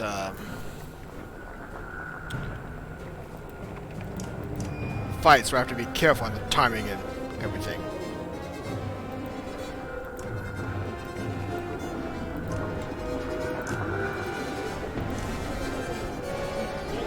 But I think as long as I can keep Eyeless from taking his turn, then I should be able to get through this alive.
Increase armor, increase willpower. Not a lot that can help me there.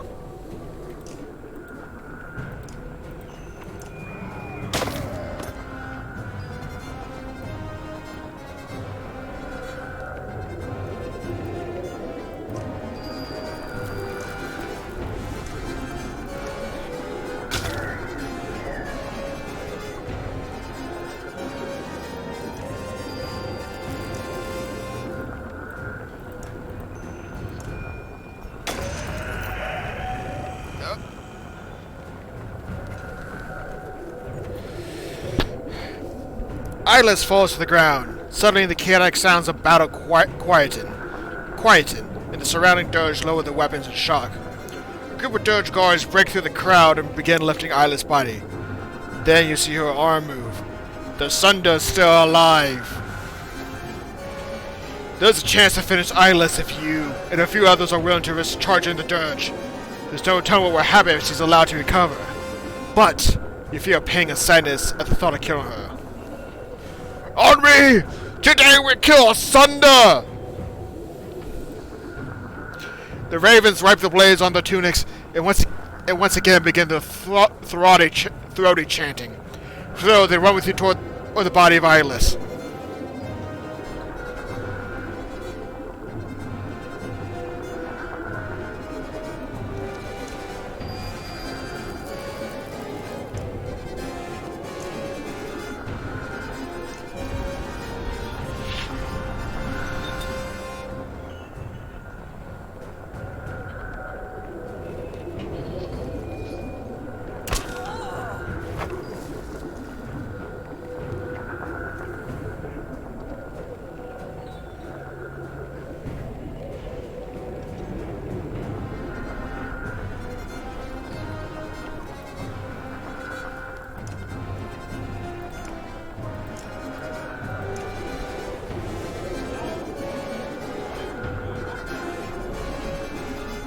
Oh no, no, no, no, no, no, no! God!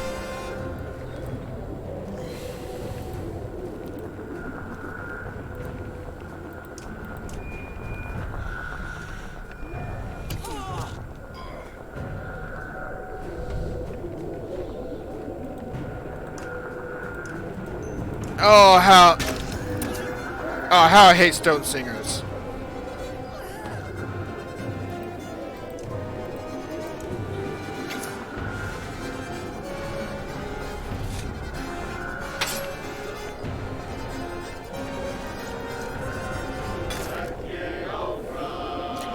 Eyeless has been slain!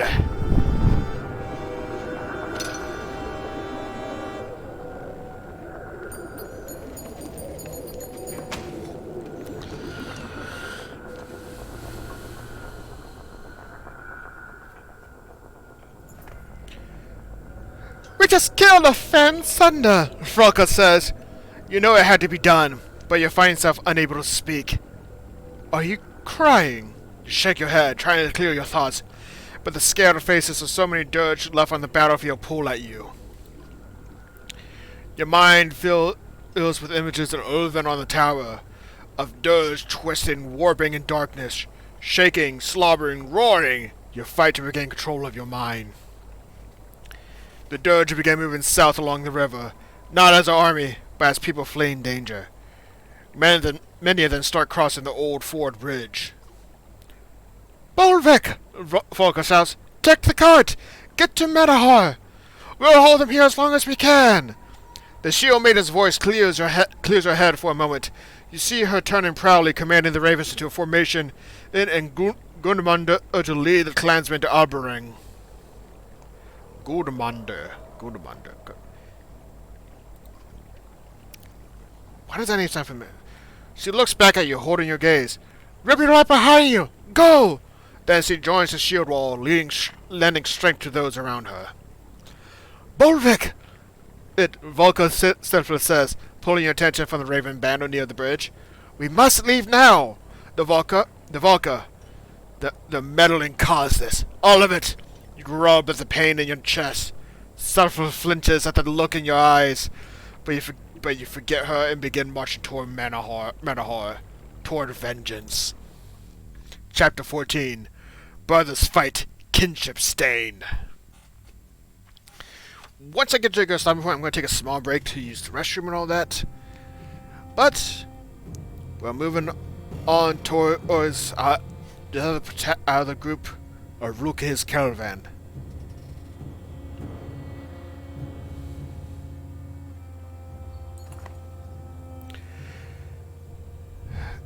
Seems like everyone's headed for the capital these days. The small villages, Baker says. I think it's just as well to stay put. We got enough around here to survive, even with the king cutting off trade. You're testing your bowstring and only half listening to the man when Harkin walks up. The baker, unaccustomed to Vol, falls quiet and backs up. The capital's only a few days away now. I know. I like to believe we'll make it without any more problems, but that hasn't been our luck. No sense of things will change now. You'll laugh a little, but notice the distant look in Harkin's eyes as he looks towards the Vol tents. I wonder what the old kings, like Thorstor and Skurmar, would do in my place. They would have kept their people alive, same as you. I just lost half of my people in the old wood. It's like Ivor told me, you can't prepare for a giant serpent attacking. Not even ancient kings could do that. Just keep them alive, no matter what happens in Aberrang. Protect your people. Harkin looks at you, the confusion leaving his face. Let's get what we need and get going. Maybe it'll be as easy as you make it sound. You give the Vol an encouraging smile, but it's the best you can do.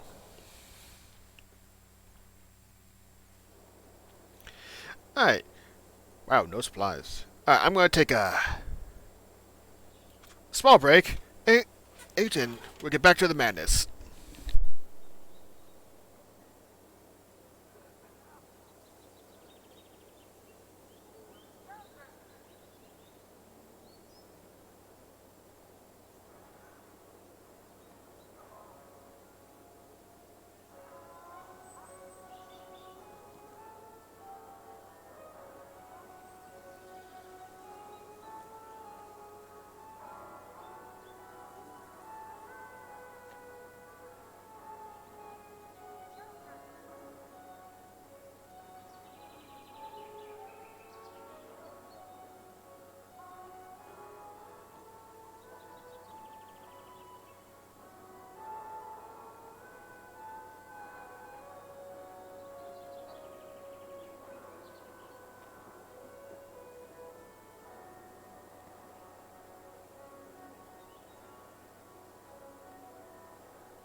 And I am now back with the madness at hand.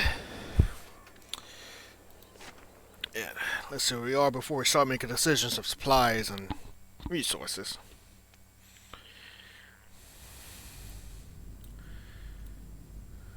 Oh, Bindo's going to be consumed soon.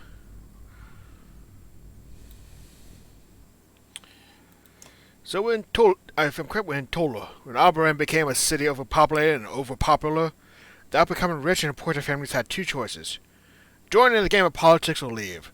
Those looking for a more idyllic life settled nearby in Tola.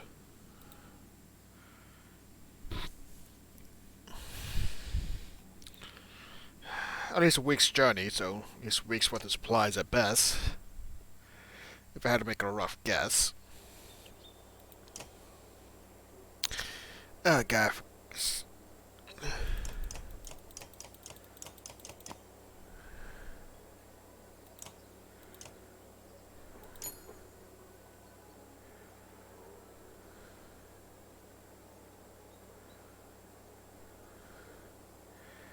Well, I used the last one down to buy 5 days worth of supplies.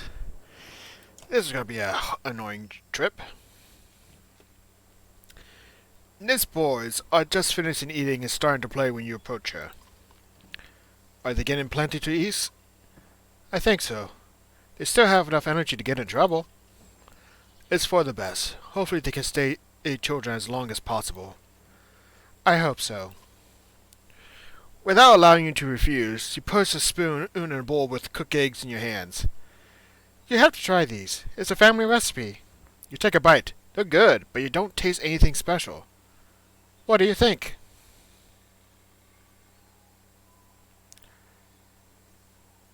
Really good, Ned. I think your family is onto something here. Really? You really think so? Yeah, maybe you can set up a shop in Albaran. The archer suddenly looks very amused. I'm glad you like them, but they're just eggs, cooked like all the others. My mother used the family recipe store on each of us kids at one time or another when we were to eat. She tried to guilt you into eating. She tried anything and everything to raise us, feed us, keep us from getting into too much trouble. Now with my boys, I understand why. I'm sure you had a bit of that with Elet, even more so with this caravan. I doubt there's anything you wouldn't try to keep everyone alive. You think back on all the choices you made. Just know that we understand and appreciate it. Eventually. Thanks, Ned. Well, I got no renown, no reason to stay, no reason to rest. Time to move. The carts just started moving away from the village when you hear a girl shout, "Papa!" You turn and see where she is looking and gasp. From the east, over the ground you recently crossed, comes a large number of missing clansmen, fighters, and Vol. Is that Rugga? Someone asked. At the front of the group is the former governor of Bolsgrad. Husbands run out to their wives. Children scream in excitement for the parents they believe to be dead. You make your way out to greet the group as well, but Rugga holds up his hand as you kneel. Oh God, this is gonna be... It's as hard as ever to read the governor's face, and Doga naturally says nothing. I hope you didn't get all cleaned up for me, Rook. Was it too much for you to just die when the serpent struck? You seem to be hard to kill as well. Remember that. His tone is not exactly threatening, but it's not warm either. You decide what to say next.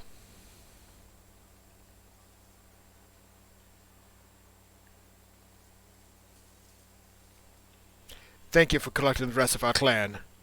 Our clan? Is that really what we are? One clan? Believe it or not, that is exactly what we are. I suppose we'll see. We won't be the only ones seeking shelter in Albaran. Families have long memories. Hatred can span generations. Don't be surprised if petty arguments and bad blood rule the day. What happened to you after the serpent attacked? I'm gonna ask you the same. Dogo and I tried to save a few families before running. You glance at the silent guard, but he neither confirms nor denies the story. The old wood wasn't like a maze, but finally we escaped, picking up others along the way. We waited for you until we were damn near out of food. I started pushing everyone hard, only sending a couple of men to Tolo for supplies. The same with us, but our scouts never returned. Rugga scratches the scar around his neck. That's odd. Neither did ours. But here we are, most of us still alive. Do you need to rest before we move on? That's up to the clansmen and fighters. I'm only a servant of the people.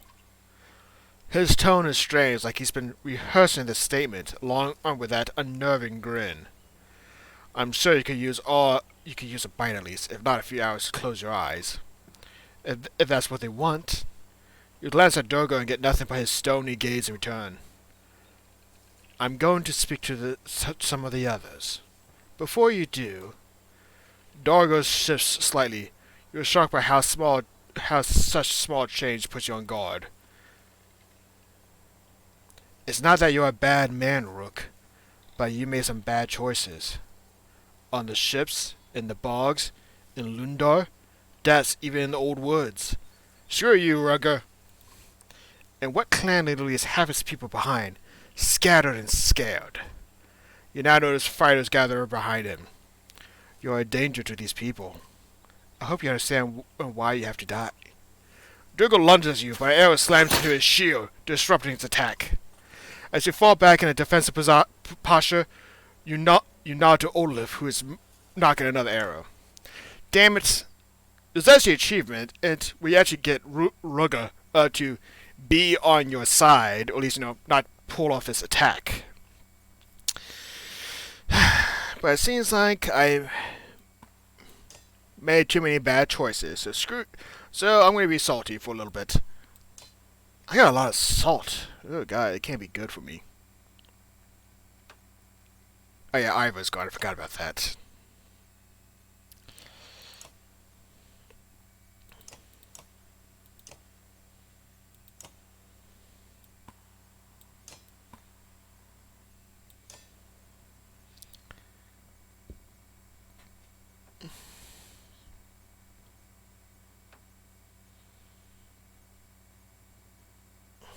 I like to keep Hogan in the fight, but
well, to be honest, I have no trouble portraying Rugga anyways. Constant thorn in my ass.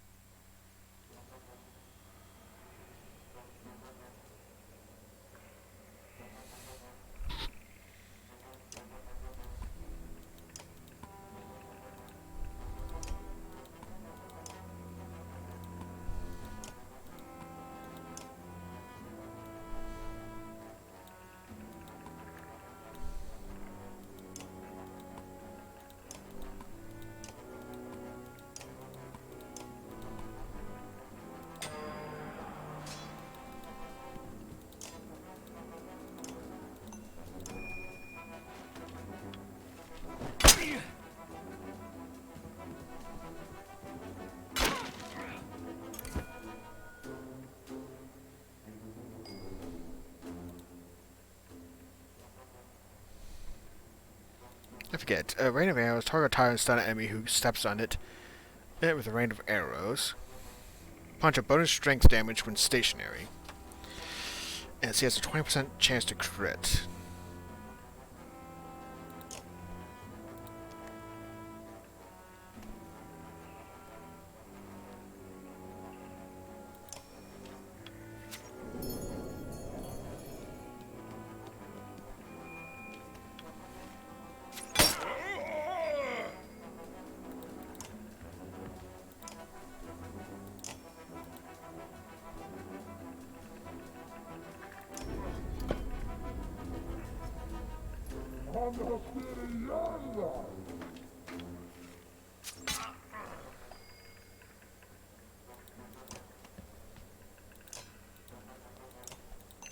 Quick kill.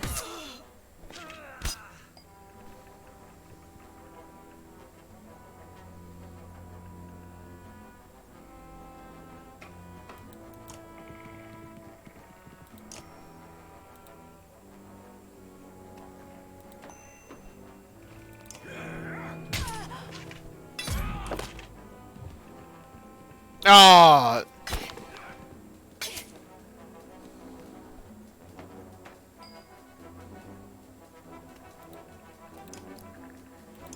Insult by a short range of 2.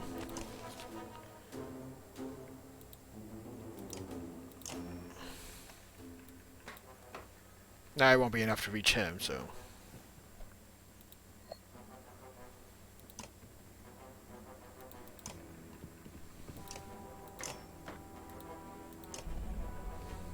Ég læsi dúsaskrípi í eigin eymdum eilíf.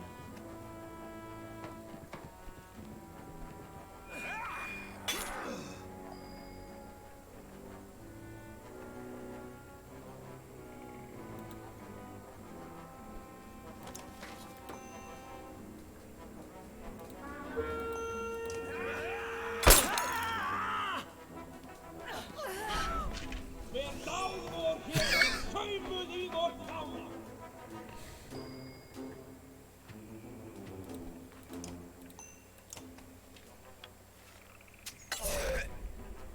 Dáð vor hér mun saumuð í vort fána.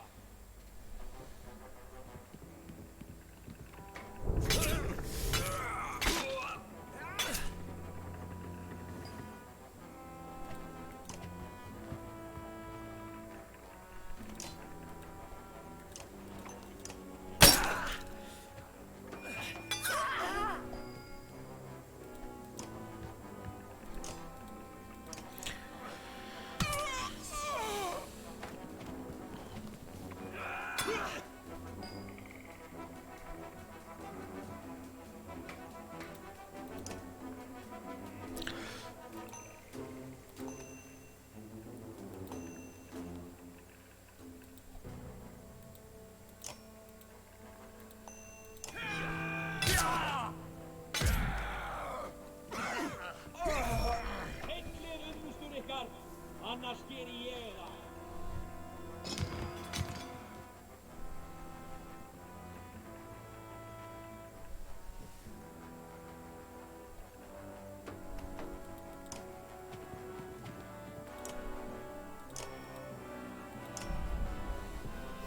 Óttist ekkert nema hugleysi.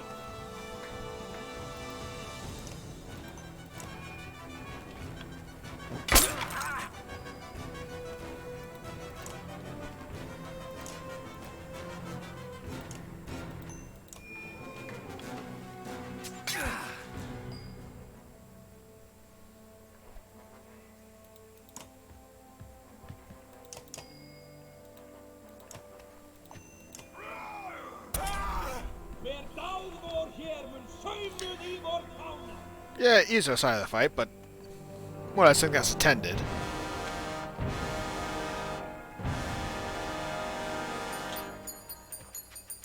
Tell the truth, despite Rugga protecting an achievement, I think if he has more canon and than anything, that he tries to portray you. Because unless you have like prior knowledge of the fight, I feel like it has to be canonly, so to speak. You make these bad choices along the way. The sound The sound of fighting is replaced with wailing as family members recognize their fallen kin. Raga! You shout, disgusted by the needless bloodshed he forced you into. He's gone, Harkon says. Early in the fighting, he slipped away, but we caught his man, Dogger. Two Vol lead the bound silent assassin into the middle of everyone. Rox and Yakstong are hold at him. Harkon looks at you. Either you handle this or I do. You betrayed us! You shout, and all the clansmen back you with a roar of anger. Raga wanted control, and he used the lives of everyone here to get it. And you helped him. Man's silence infuriates you. There is no mercy for you. No quick death. You grab the blade from the ground and drive it through Dagger's body. His only sound is a grunt of pain. You nod to Harkon, who easily lifts the man and hooks Dagger on the stout branch by his armor. The clansmen curse and spit at Dagger and enter the fallen, and you leave them to it.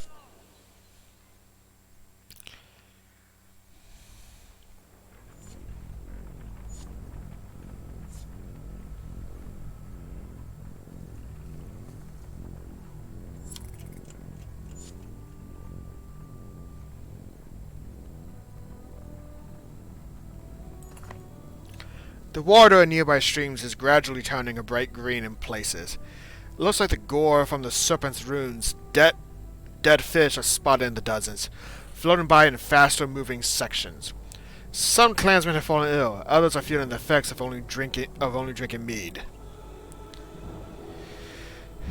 When the few Vol spy a section of clear water, the entire caravan gets excited, but the giants hold them back and tell everyone to listen. A faint tune is drifting across the water. No, from the water. Warrior whisperers ask, what does it mean? Or is it safe? I don't care, I'm thirsty!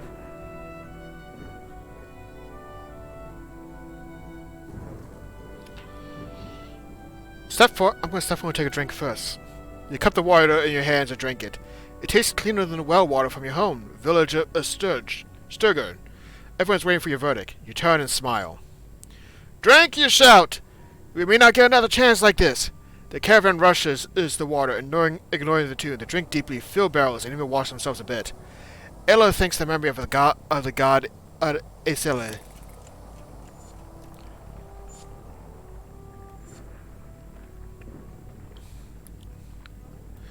I do want to take a look and see if I can do any more trainings to get more renown.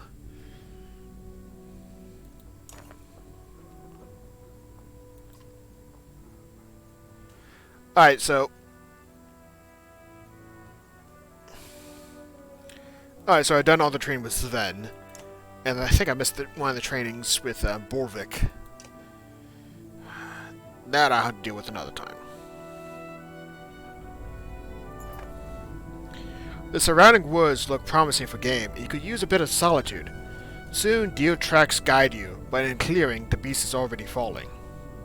Scanning the woods, you hear and see nothing. As you approach the deer, you can tell the kill was recent. A black stone, half the size of your fist, lays beside the animal. You pick it up, knowing it to be a dirge weapon. A rustle in the underbrush nearby reveals two hurlers who immediately create deep noises. They are communicating. The one lashes out and attacks you.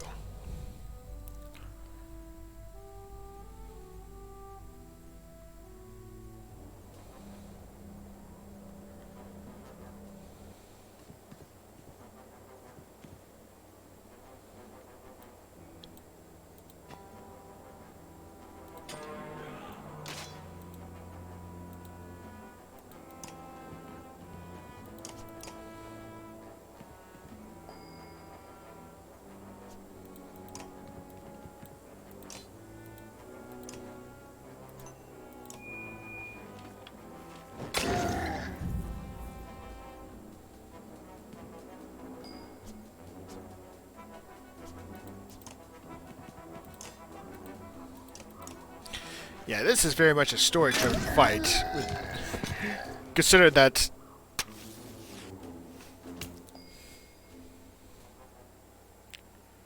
Consider just the counter setup right now.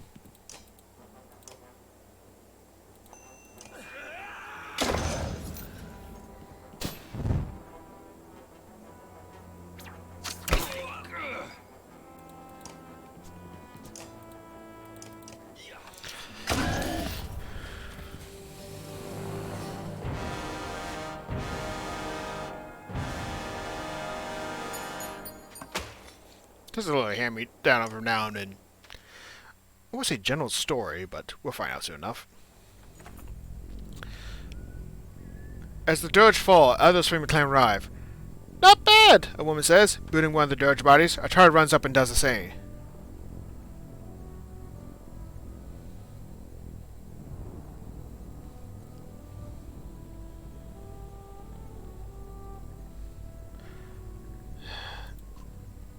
You or another hunter grab the body of the deer and walk away. While most of the others follow you, a few remain behind. Kicks and curses are delivered at the dead dirge bodies, a release of anguish for those who have lost loved ones.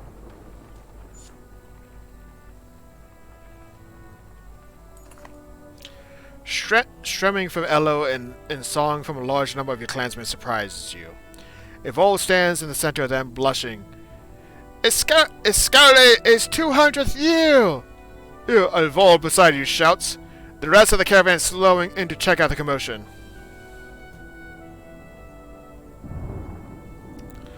I don't have the supplies that I feel comfortable to break out the meat and celebrate. I'm just gonna make a toast. Discovery, you start. You already live longer than any human here will.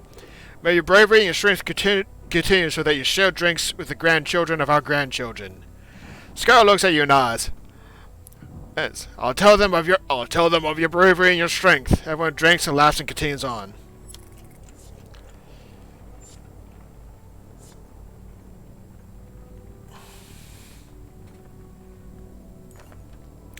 The caravan slows at the sight of the field gate, 8 bridge. In front of it is a large army of horseborn in formation, weapons drawn. Skuthic, are these your people? Your clan or your herd? Skuthic shakes his head, but does not speak. His eyes scour the new herd. Harkin calls for a shield walls as a precaution. Just as the shields lock, a single javelin flies from the center of the horseborn army. Everyone watches it arc through the air and stab the ground only yards from you. The ground rumbles at the horseborn charge.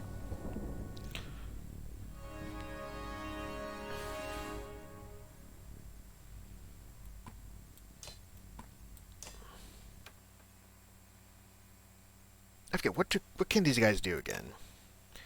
Poison tip. Free roam.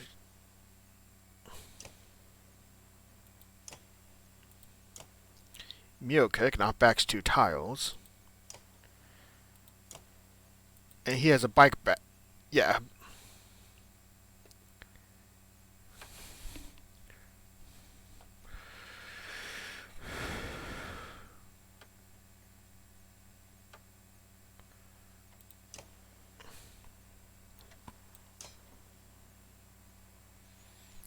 Part of me wonder if I should keep on using Olaf. But I should probably work on leveling up some of these other people, but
man, I could promote to 10 right now.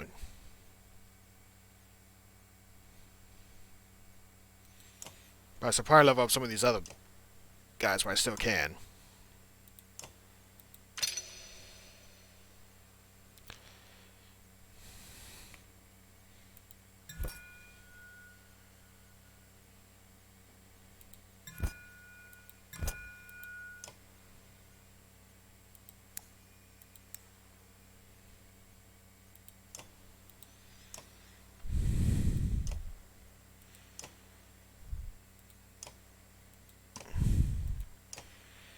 Slag and Burn, or Bow of Prey. The character uses her longbow to shoot further than other less experienced archers, and she always hits her mark.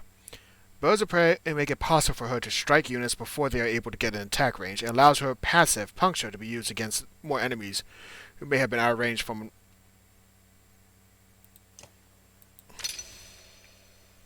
I now remember why I use her.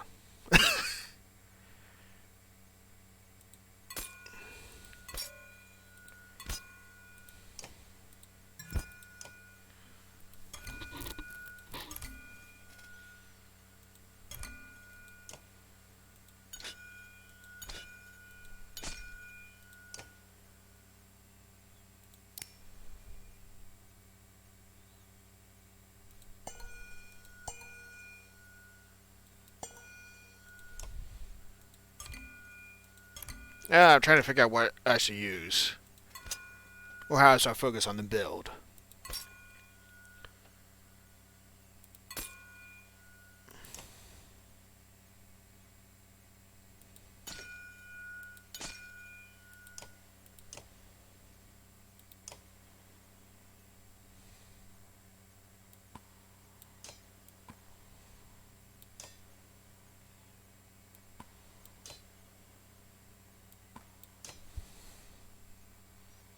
Alright, that's all I can do for now. Actually, let's see. Just leveled up some people, so.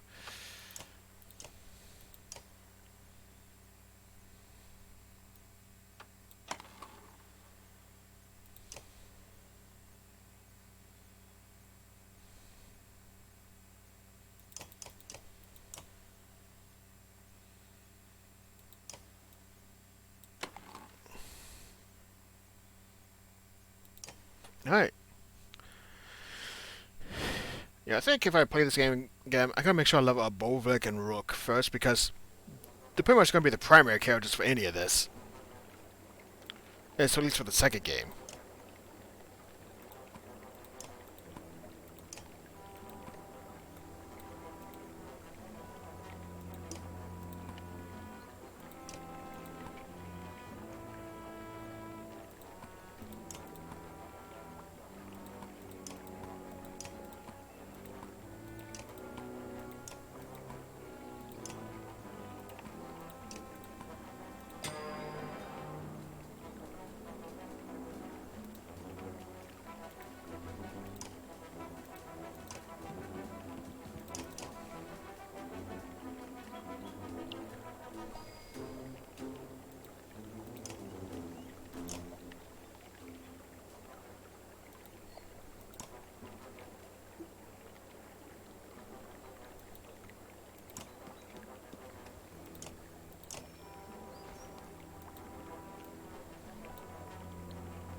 Not much of a damaging blow, but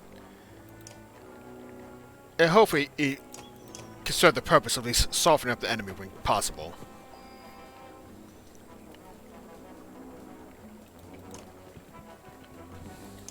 You know what? I just realized something. They have units in this game, unlike in the first game, and where they take up 1 by 2 spaces. But centaurs still take out 1 by 1.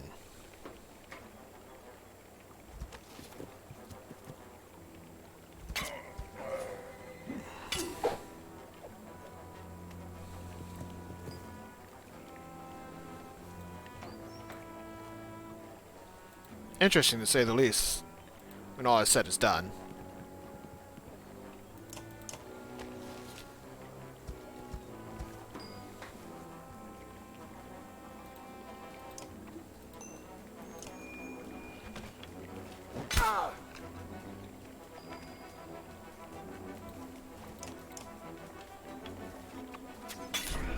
Oh!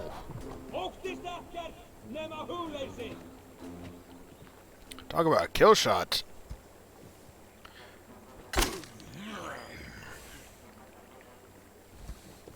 The leader Canary joins the fray.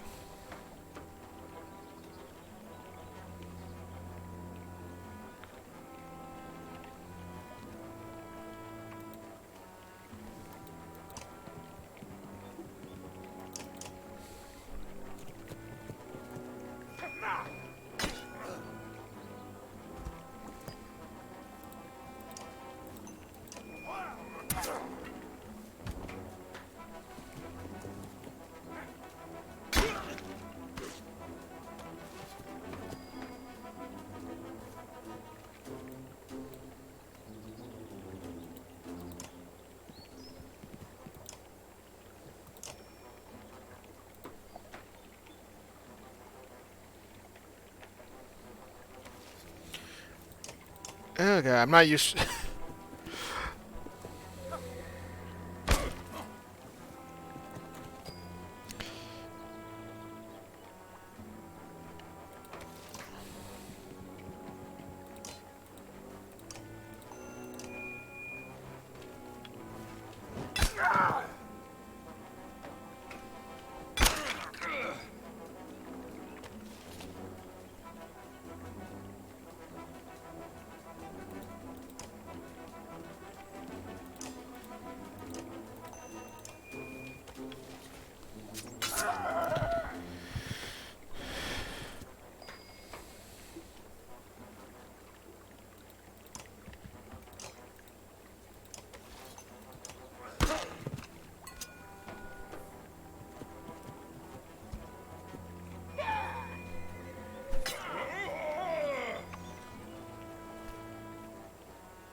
I think this is one of those fights I'm going to try to explore it a bit and try to get some extra renown from it.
Guarantee hits better than 50%.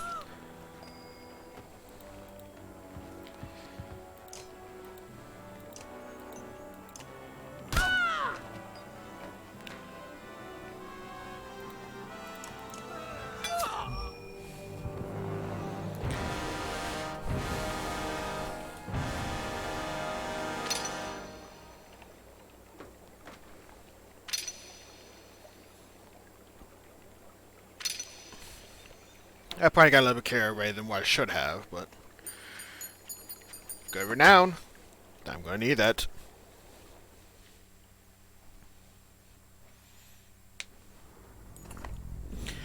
A slight cream-color horseborn with flaxen hair steps out of the ranks of the wounded, whose blue war paint stands out against her otherwise yellow coloration. The remaining horseborn show difference to her. She says a few things in the foreign tongue of her people, but stops when she sees you who do not understand. Forgiveness, she says fluently. I speak to you. You have my weapon.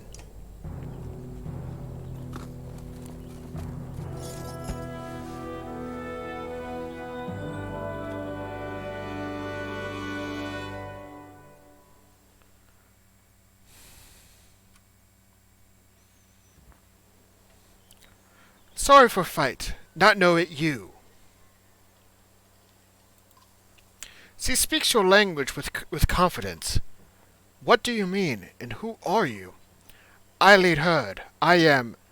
The next word is long, shrill, and confusing, but certainly stands out. Canary?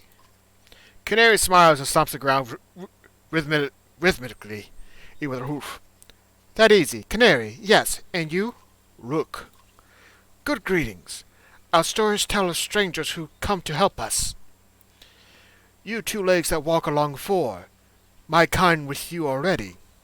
She points to the horseborn in your ranks.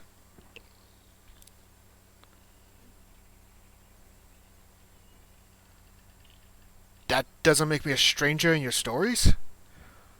You not need believe. We believe. We follow you and join your herd. Why? She issues a slew of sounds in her native language before it's translating. When sun stops and plains break and a god appears, follow two legs that walk along four. This our story. We hold true. You see these things. The sun has stopped and I've seen the ground break it, but what god are you talking about? Large snake, knocked from this plain. The serpent is certainly could be a god. You have seen the god too. You know these signs. You lead us. We follow.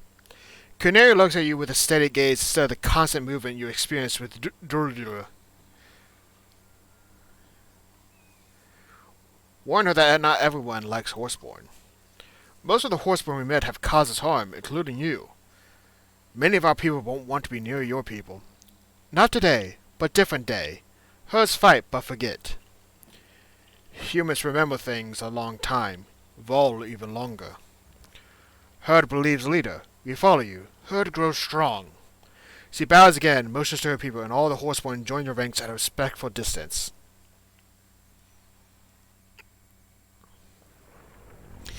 Feels weird that the game doesn't give you a notice of even one of the existing stats you have already.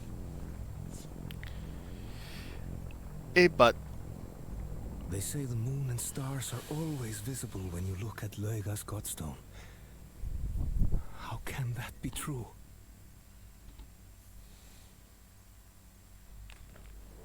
yeah, they just don't really mark the Horseborn, so I'm not sure what that's going to be like in the third game.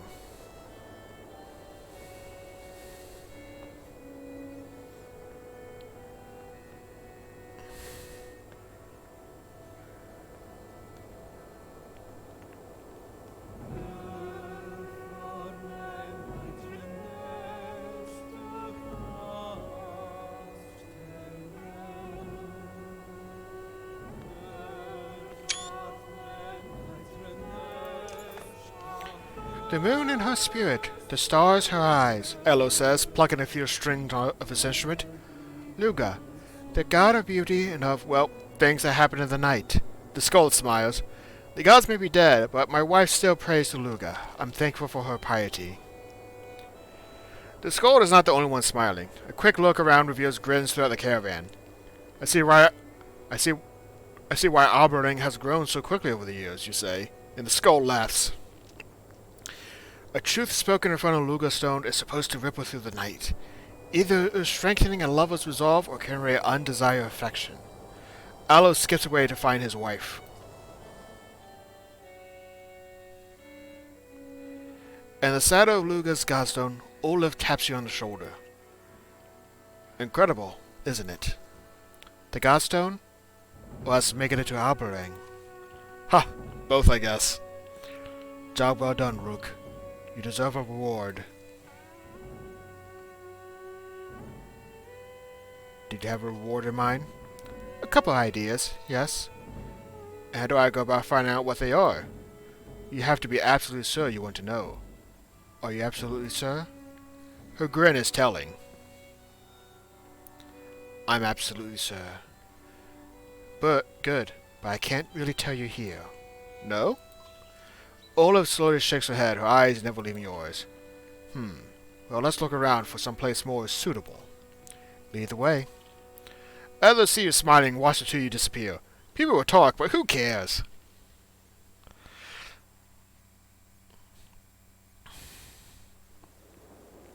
feel like those two were made for the game to have like that dynamic relationship of love interest and whatnot.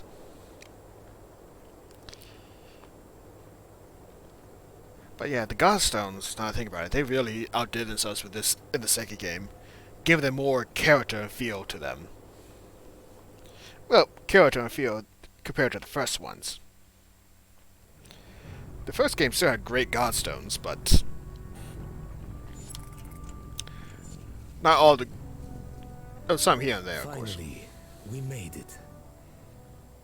But why are so many camped outside the walls? They must have seen the darkness approaching. Wind ripples across the tents, which multiply closer you get to Arborang. Dung littles the pass, and it is clearly not all from Yox. Rattling coughs mixed with raucous laughter. Small fights break out for no apparent reason. Curious eyes grow wide as they spot the Vol and the Horseborn. Mothers grab their children, men their weapons. Various clan banners snap and whip in the wind. You recognize the heraldry of Kalshus from Elo's tales, and Strand's banner from previous talks with Ubin. There are even a few Cragsman banners by their muddy appearance. You'll also notice the division between each clan. There is no mixing or unity. I'll push ahead, Prince Ludin says. My father will want to see me, and I'll be able to find out what exactly is going on here. You'll see a few fighters escort him through the crowds towards the walls. Old Otachan's people are here! You hear a woman from your caravan shout. I have to check on him! Others are finding familiar clans and kin as well, slowly drifting from your banner.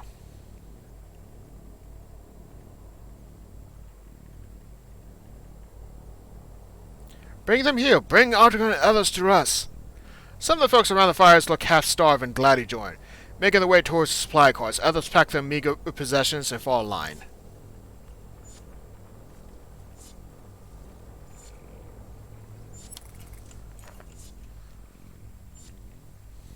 Where the crowd is most dense in volume, in numbers, the caravan comes to a stop.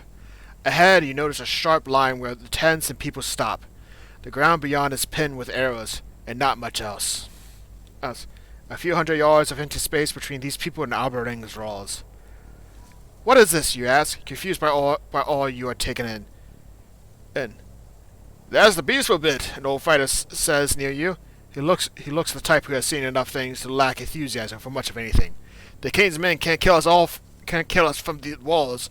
Also, we can't kill them from here. But what's caused the fighting, you ask? The man smiles, his face unaccustomed to the action. Come on, Thunder Slayer, he says. It's the same damn thing that causes every fight. They got something we want. King's got food and protected walls. We're starving with our asses facing that rolling darkness. His words deal you a heavy blow. So Arborang's at war. The man laughs a wicked laugh. That's putting it lightly, he says. From what I can tell, this is the rest of our kind. You brought the last of the Vol and even dragged some worthless horseborn. This fight's for survival. Winner lives, loser's gone forever. Your laugh turns to hysteria and you leave unsettled.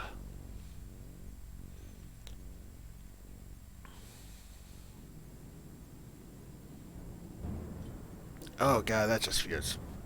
The Yox attend to intense a line as best as possible. Some are repairing their armor, others look anxious to talk to various clans. The Vol King's eyes scan the fields as he approaches. I want to know what's going on here as much as you, he says, but we better find a way to defend our gear and supplies. These other clans can form a mob if they discover we have food. Seeing the hungry eyes all around you, you agree. We've got an issue, Olaf says. I don't know why, but the other clans don't like the Horseborn. Or the Vol, for that matter. They're starting trouble and I'm going to stop it.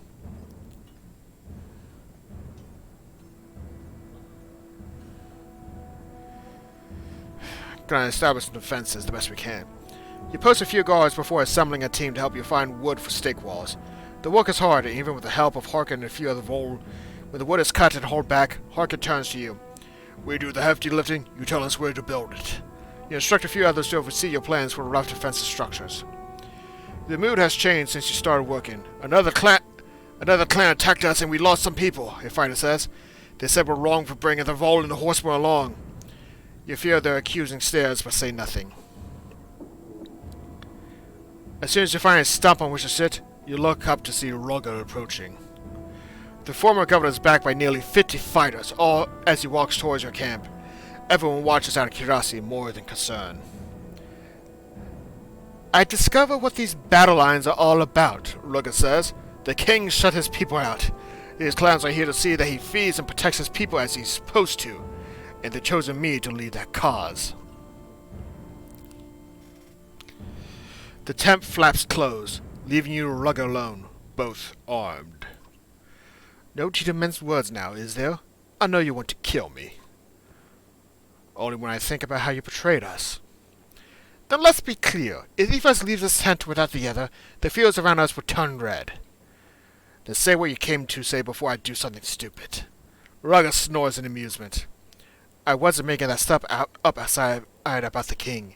He really has shut us all out.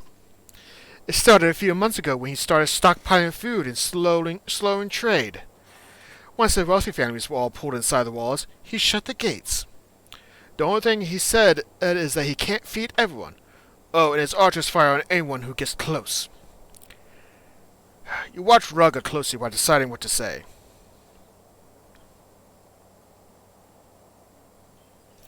So you plan to break down his walls.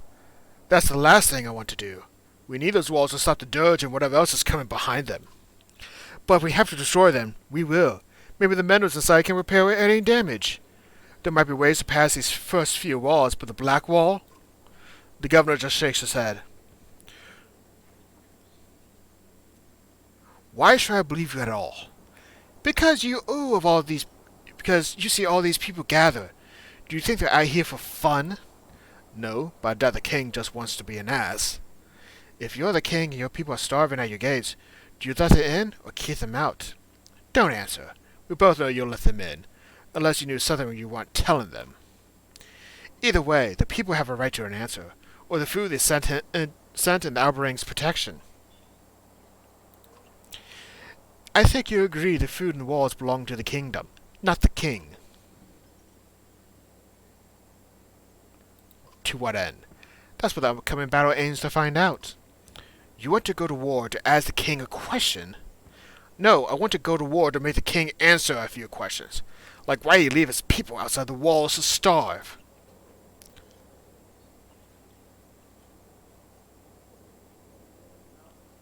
Wait, how did you come to lead the clans? Boisgrad was the largest human town next to the capital. You don't become a governor of a place like that without certain skills and powerful friends. And what are those certain skills? The governor just smiles. So this war is unavoidable. Probably, I officially meet with the king in a few hours to either come to an agreement or pull our banners from his. I won't be surprised if you're invited too, the mighty Sunderslayer and an army. If so, make your decisions carefully. His tone is not exactly threatening. Not exactly. You move to the tent flats, and both of you are open simultaneously so that no fight breaks out.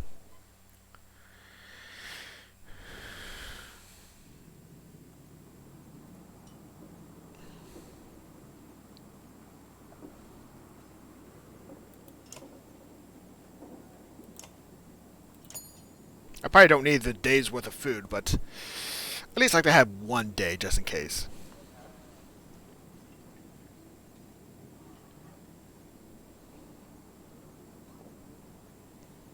Oh, wow. Oh, I need a level 10 character. I don't have that at all. That would have been great. And I think I need a little bit more to level up Rook. Oh no, I have just enough.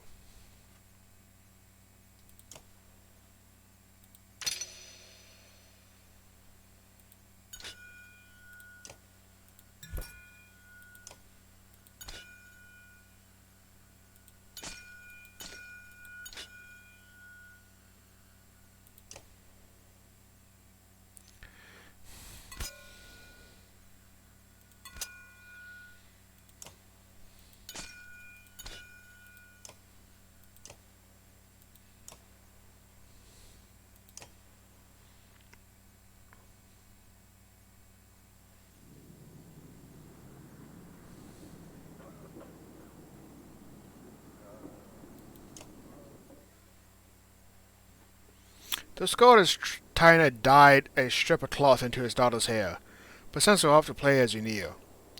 We come all this way for war. With luck, I might change their minds. And be the reed that would stop the wind? You got a lyric for every moment, don't you? Of course. Plenty before us have been in similar situations and written about it.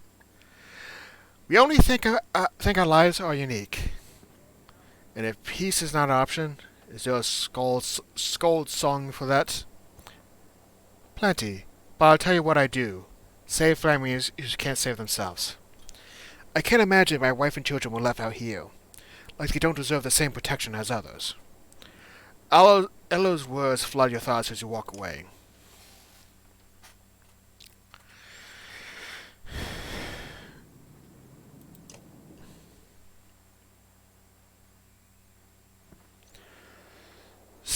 Skethik and Deirdre paced nervously, keeping the distance from humans, Vol, and other horseborn. Rolek patrols around the two a short distance away, nodding to you briefly. Is everything okay? Many than we know live. You stop to look around at the thousands of tents in the fields and hundreds of homes beyond the capital's walls. I'm from a small village. I'm not used to seeing so many people either. Maybe. Herd too big. So many mouths hungry. If some dead, more easy feed herd. Skessa stomps the ground and says a few shrill notes to Deirdre before turning to you. Deirdre forgets we are not of the same thinking with mans. If you think Big Hood is right, we will think Big Hood is right. But what do you think is right, Skithik? The male horseborn looks up at Alberang for a few moments while swishing his tail in thought. I think Big Hood kick each other in small fields. He points to Alberang. Small fields behind walls. You thank him for talking and offering them a few common words before departing.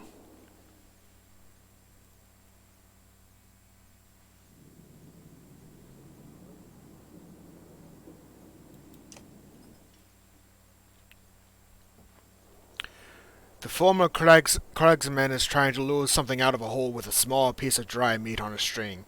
He leaves it dangling by his side while standing to talk. It looks like you're keeping busy.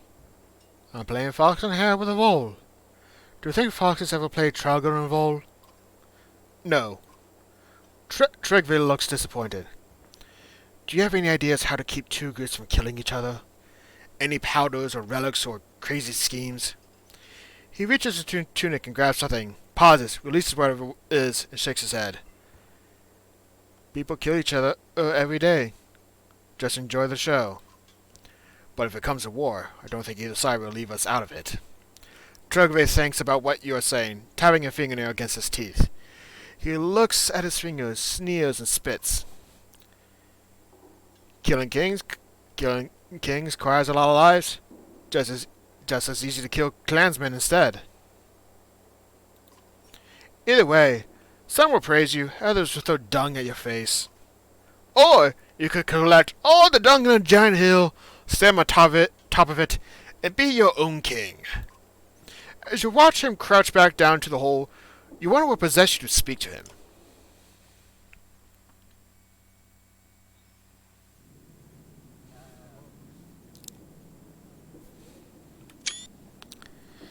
Well, I can't level up anyone. Can't really do any training, just practice fights. The only thing I want to do, the meeting tent. Before you head towards the large tent, Olaf stops you. Are you certain you're ready for what could happen out there? Her worried look is infectious. The king may be a decent man, but I doubt he's kept his throne by always following the rules. I'm prepared for what the king and the clans decide. I'm glad to hear the confidence in your voice. Olaf says, just be careful. I'll be back here with the rest of the clan if you need me. You smile and make your way past the lion clansmen, marking in the boundary of the peaceful bit.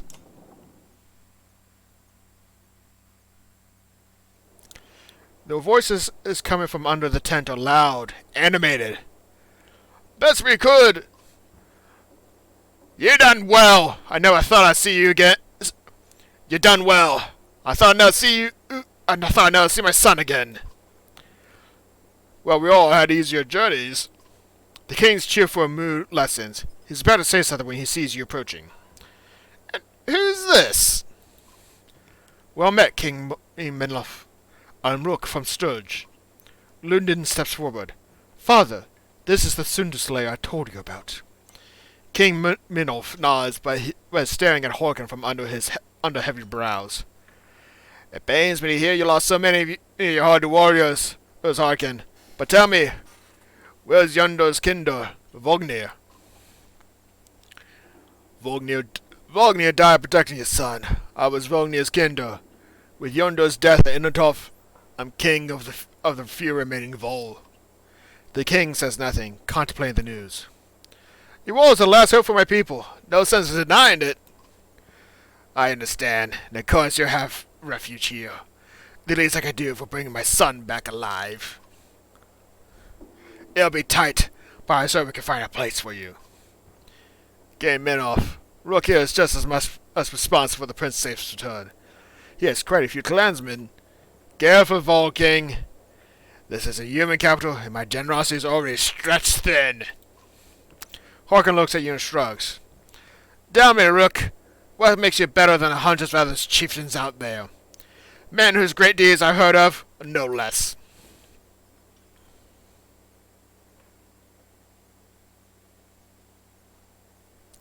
The only difference is I'm here before you now. Ha! Humility and confidence is all in the same breath. You remind me of the village chieftain from my childhood. A good man. Then allow this good man to bring his clan inside your walls. There are other good men among these clans. It doesn't change how many Albarine can hold or feed. Only now do you see Ruga and 24 fighters approaching. The king's guards look concerned.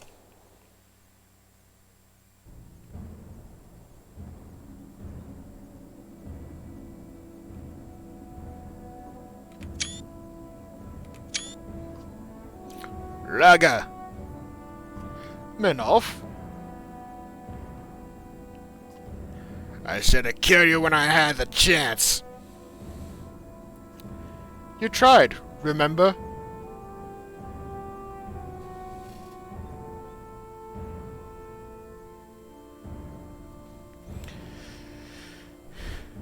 Did the Sunderslayer convince you to open your gates to your people? You will never enter my gates again! I hope you died in Bolsgard, as you come to speak for all these clans! The people you turn your back on? Seems they needed a leader they could trust. Again, how have you come to speak for them? Did you fool them like the people of that rotten town you governed?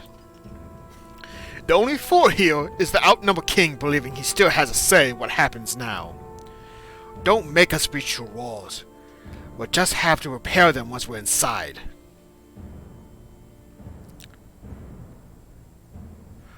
Point out to the approaching darkness. I doubt either of you will be in charge of anything when the darkness washes over us. I got the Valka and Mando saying to that inside. They'll come up with something. And even if they fail, I'll still be able to watch this bastard fall to that darkness from our walls. There's the true heart of Minlof I know. Rook, look at your people out there. Our people. Okay, first off, Ruga, they're not our people. You betrayed us, so screw you. They need food and clean water.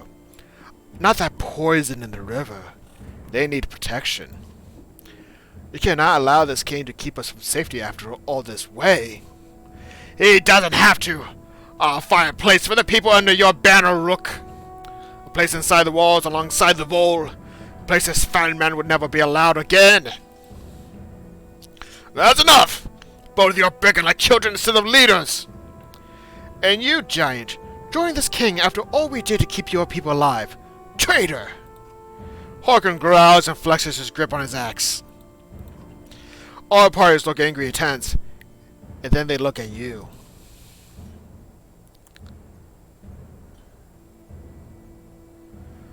My banner, my people, are my only concern. Good. I'm granting you and your people, even those horsemen into my walls, but move quickly. Honestly, I have some better knowledge because I cannot trust I should never trust Ruga in the first place. Ace. Ace. And I should have seen that when I first played this game a long time ago. Not someone I could trust, try to betray me, question my every decision. Ooh. You still don't know how to play the game, Rook.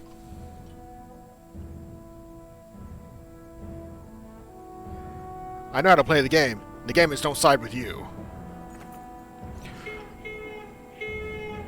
Rugga blows 3 quick bursts into a warn horn.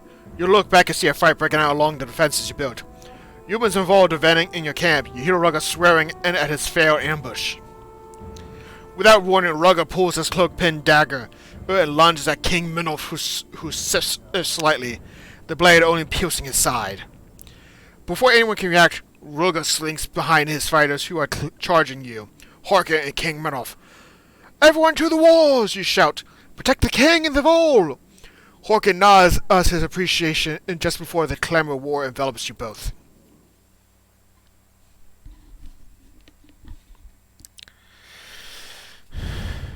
Like I said, you can't trust Rugga.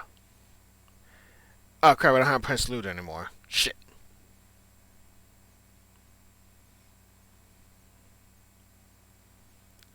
Oh, what can Canary do?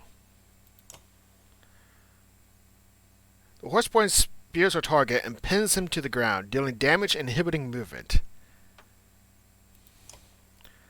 Poison tipped.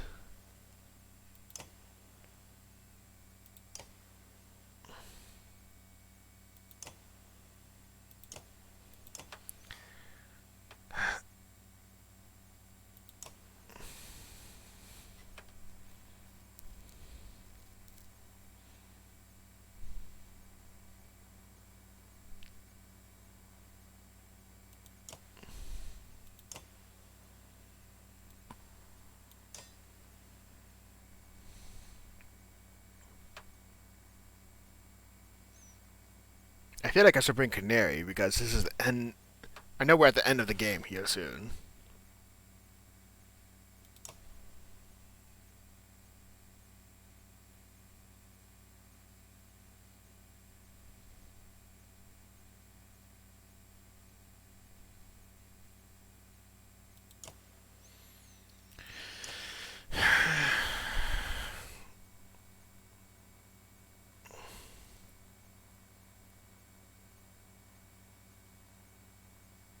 The shield wall can come in handy if need be.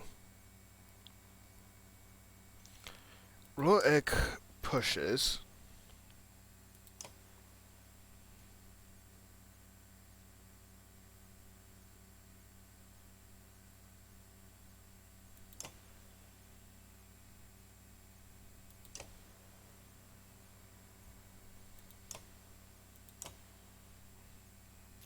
Trugve is right now weak. It's not a good idea to use him. Oh god. I think it's best just to use Canary for now. Because like I said, I know that we're at the end of the game right now, so...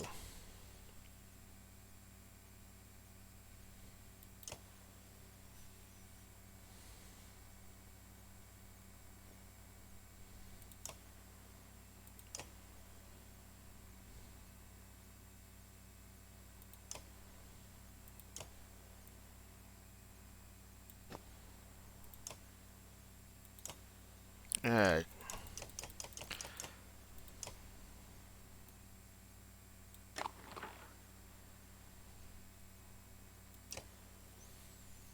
I would like to use Hogan more, but I think I screw myself over because I want to use Prince Lundin.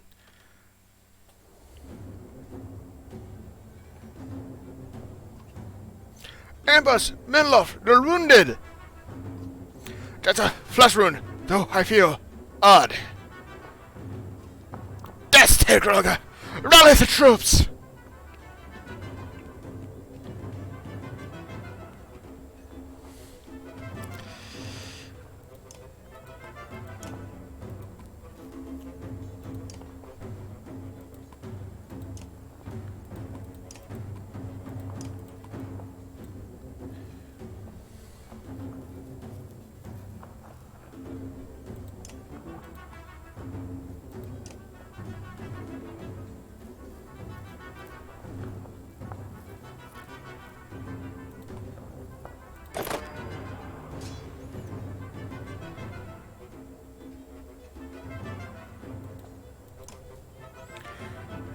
They're going heavy on the shield wall, so I gotta bait my time here and pick off those not in rank file.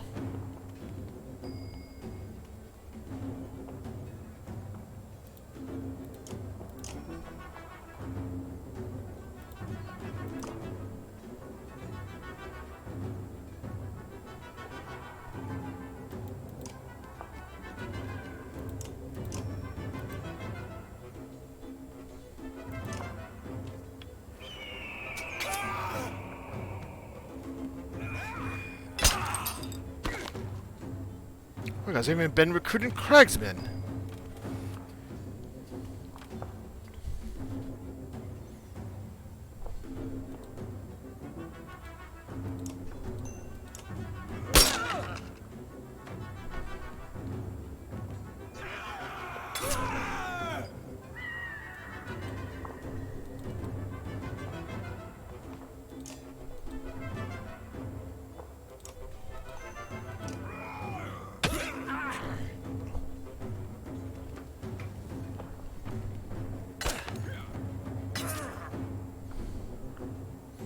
Well, Alo's not having any good luck.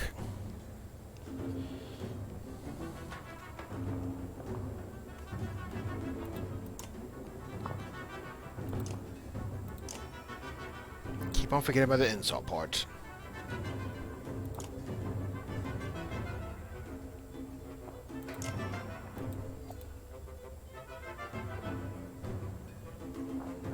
Well, I'm about to lose a character, I believe. Yep.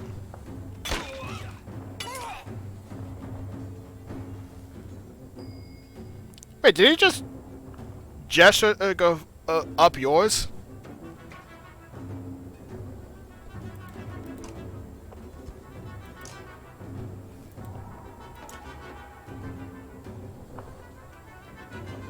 Strength damage plus poison over time. Unit is passable.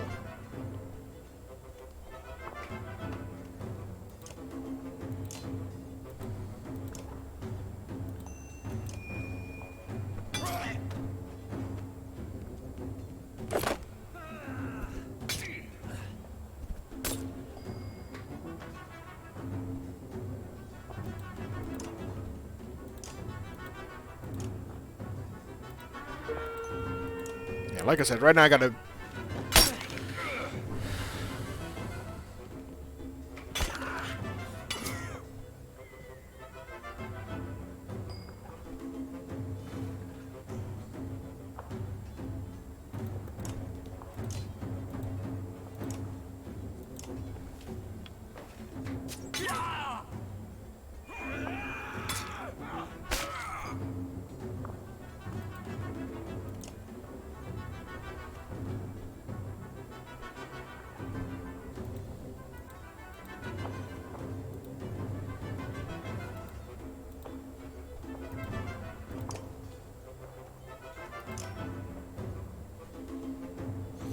Breaks damage to hard plus 1 turn.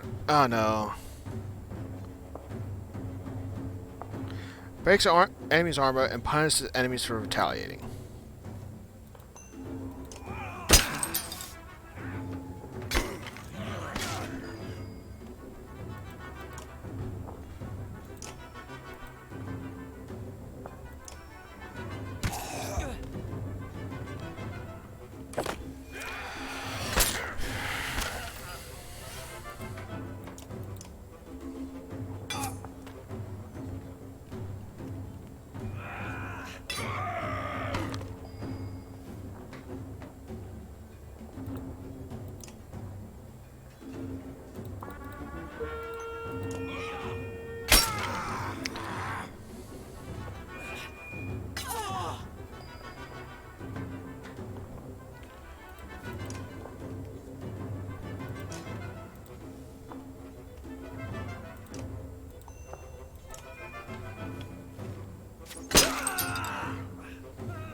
Come on, let's hope for a crit. Worth a try.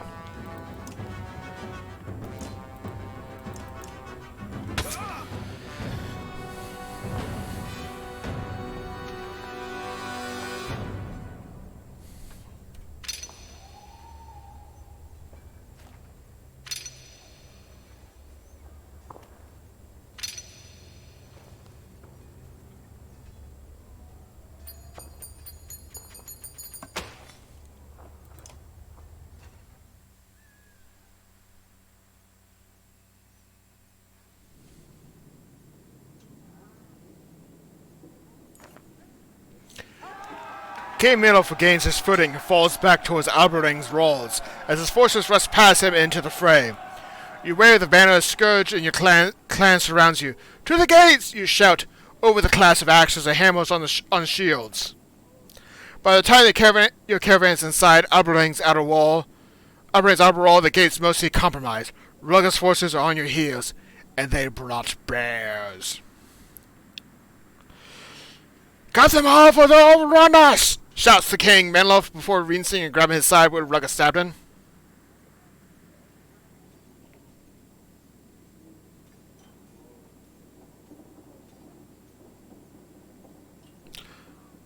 I want archers behind those barricades! Olaf and your other archers find protected positions, and more arrows are laid at their feet. She nods at you and the battle begins.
I don't have a lot of people good with armor right now.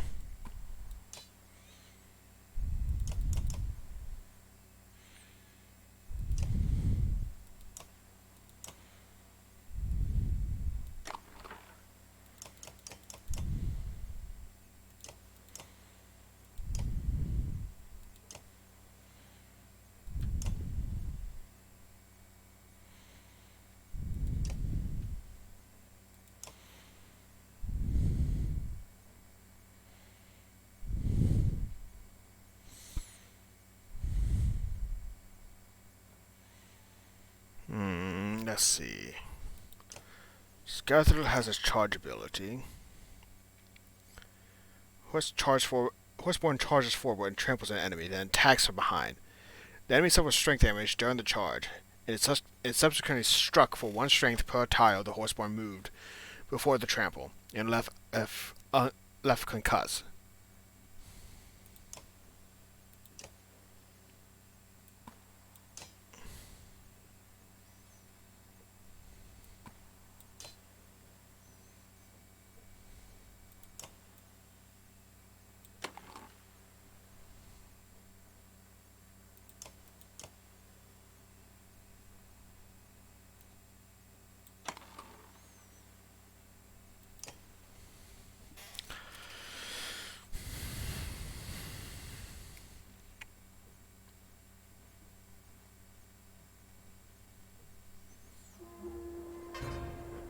Oh, love the dramatics of the scene.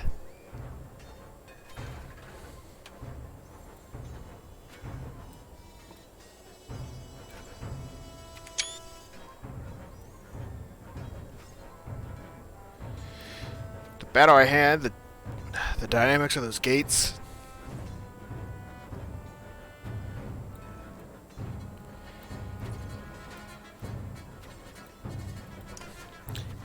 King defense. Damage to King absorbed by elite guards, who immediately retaliate. So he at least has one elite guard. King's Will. All elite guards attack simultaneously on command.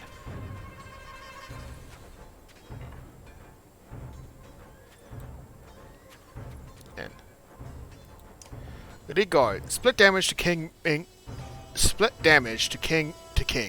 Retaliate. Regain +2 to armor. To shield wall +1. Oh god, that just sounds like a mouthful. Split damage dealt to King. Retaliate. Alright.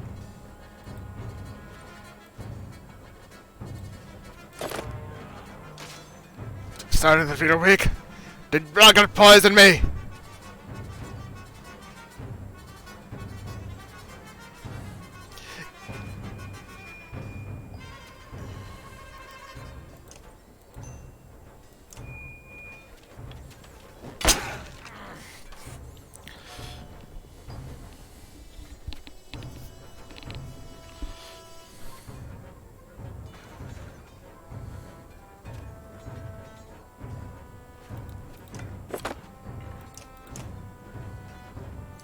Got some bells.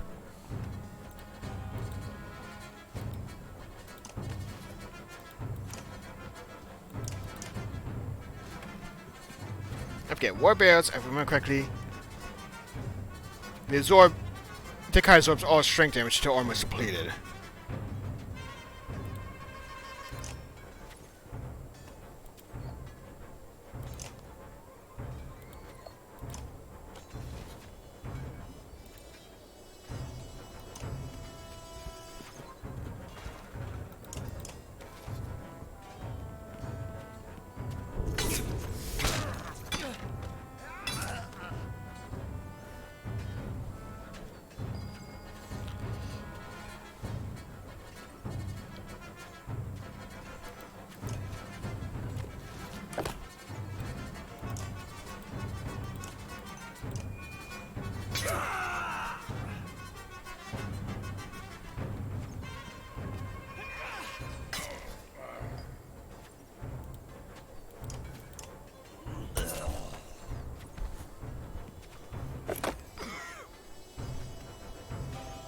Oh, I control the king?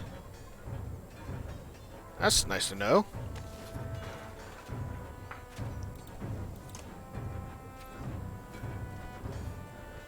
What was King's Will again? All elite guards attack simultaneously on command.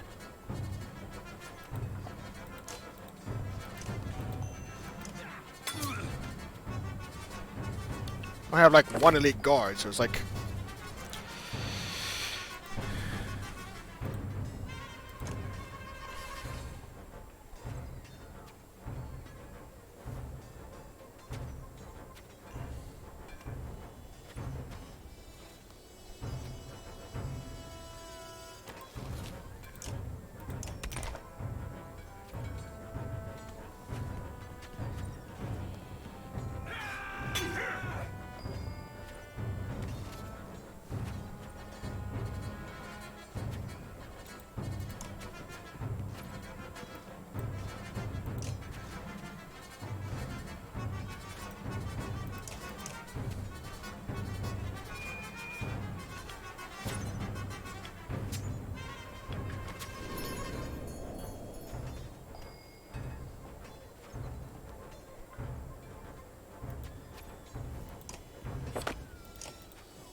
we get the criticals, it really makes it worthwhile.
Seems both war.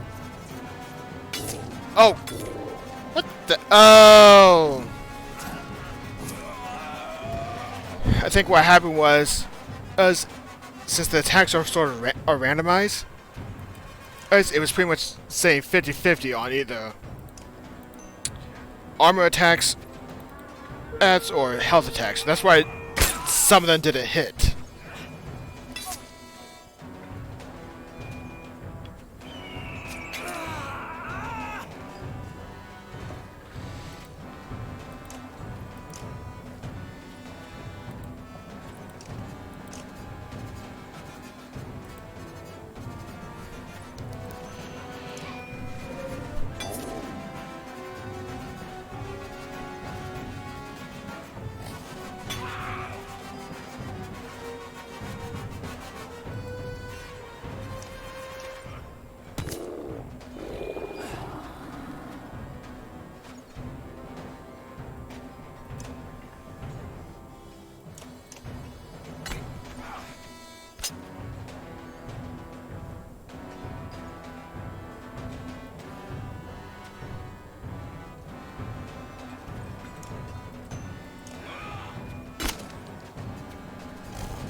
Time to pillage.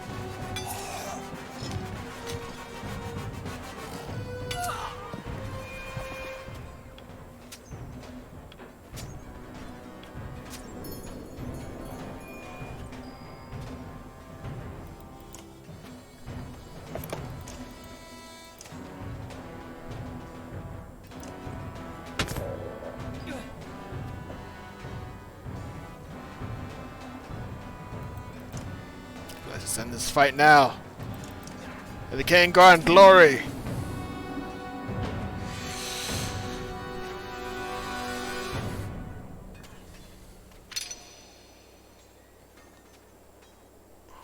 Yeah, those bears are tough bastards to deal with.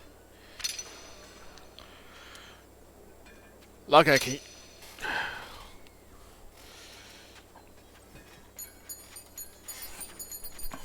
But you know what? I'd rather take the bears and the clansmen over the dirge right now. Oh, now those, I feel like I was outnumbered.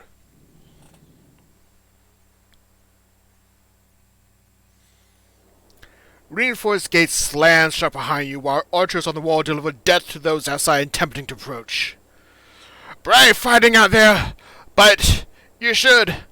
King Menolf is panting and bracing himself on a knee while grabbing his side when Rugged stabbed him. But you should know, there is no plan for weathering the storm. His hand gestures to a great many things before he gasps and falls to the ground. Menders arrive and take him away. The closed gates, the stench of death, all of it threatens to turn your stomach and make you sick. I'm glad we're still alive through all of this, but I know. We fought so hard to get here. For what? Even making it inside Alberang's walls feels hollow now. It wasn't supposed to be like this. We were going to save everybody. At least Horkin and the Vole are still with us. Ola's eyes look as empty as you feel as he slowly glances around. What now? Now? I'd really like to find some place to fall asleep and wake up to discover this is all a bad dream. Olaf nods her agreement. But we got to prepare for Rugged's retaliation. He'll keep trying to get in. And then there's the darkness. Juno said we have to hold out until they finish what they set out to do. But how are we supposed to know when they finish? She said to hold on until the darkness breaks. They're going to stop that darkness themselves? They're going to try. We're going to try and stay alive until they do. Olaf seems to take strength from your resolve. She takes a deep breath and her eyes focus on a man running toward you. Look! The man yells. Those thing gets close. You recognize him as one of your scouts. It's Tola, he whispers. They're dead! Every one of them! Hoofprints all over the place, too! His words hit you and you scan the crowd. Unlike all the other fighters who are now resting, Canary and her horseborn are standing in armed ranks. They all look out of place, yet confident. You even think you see the leader smiling. Chapter 15. In fear, quake all.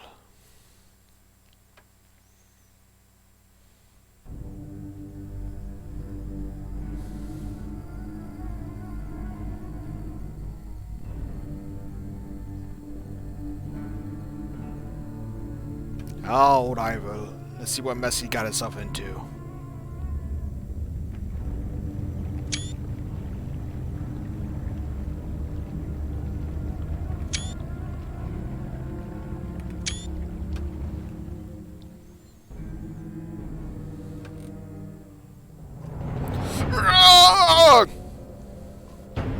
It did not need to come to this. You killed her! Stop this, Unvan! That's enough!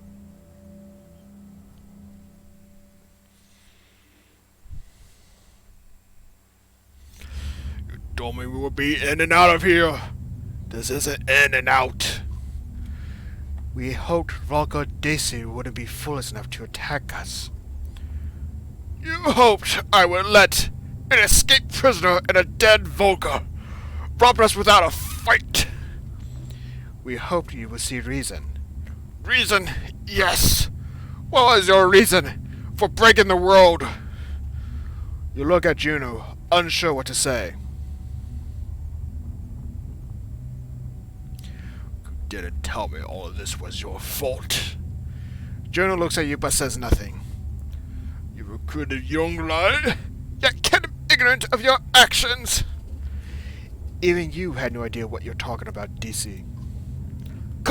Call it a hunch, but what of its breaking this world stands for the source of our living. You, Juno, was sentenced to death for manipulating minds. You knew it was forbidden. Volker Desi calls a small flecks of blood hit the stone floor. But you were helping Ulvan to, what? Become a god? Juno says nothing, her anger apparent. Become a god? This doesn't make any sense. And now this darkness. Ulvan, what did you unleash to bring her back? Ulvan gasps and looks strained. A few stones drop from the walls. Our gods broke council laws, but that does not make it wrong. You could have realized the importance of our work. You should have. You two should have stopped! Stop your curiosities when the council warned you!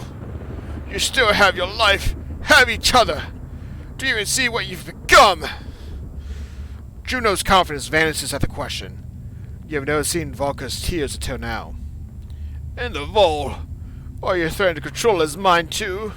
If I were you, Yngvar, The large door to the Volker's hall shakes from a great impact, then shatters.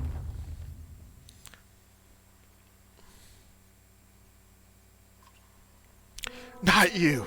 Not now. We will have our vengeance for deceit!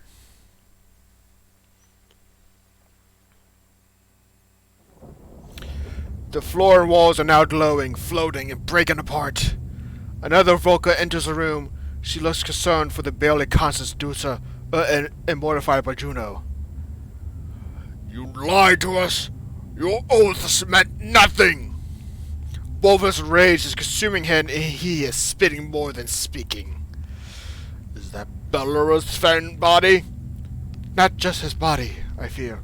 Volvik's mind is not his own. Volvik looks at you and his eyes go wide before a cold hatred settles into his stare. We know you murdered Reyes and her child.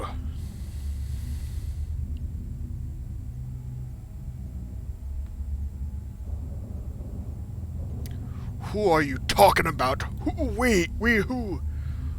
Those of us forced below. We who are already paying for his crime. Belvic points past you to Ulvan. After I kill you, Yngvar, I'll rip their bodies apart. I'll pull this arrow and... No! The fear in her voice is infinite.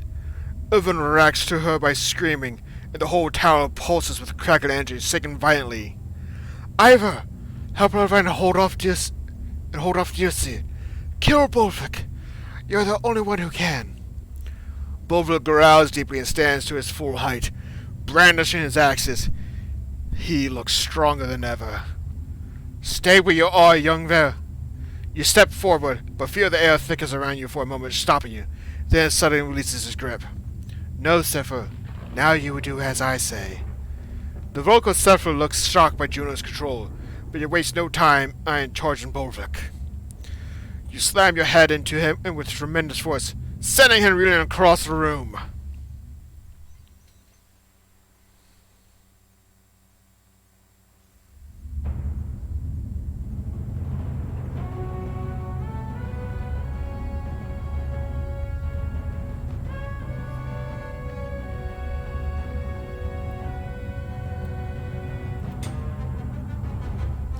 I sense another mind within Bolvik.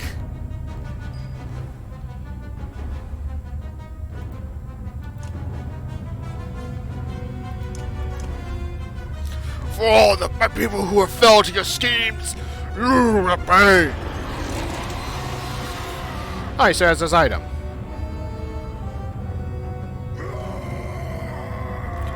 All your people.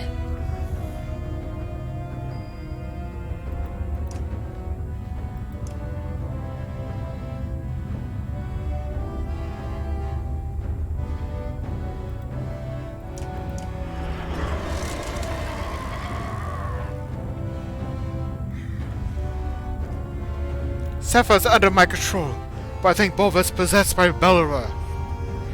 Belura? Seems I'll get paid back for my arm after all.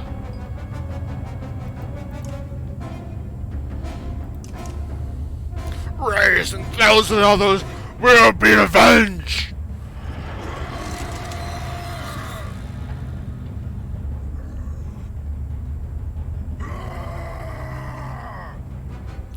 Irvine's losing control! Watch out for lightning!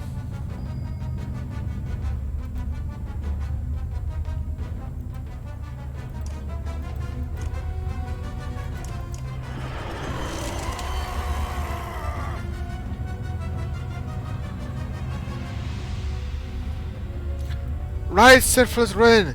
A lightning strikes might free Belura's mind! Wait, what?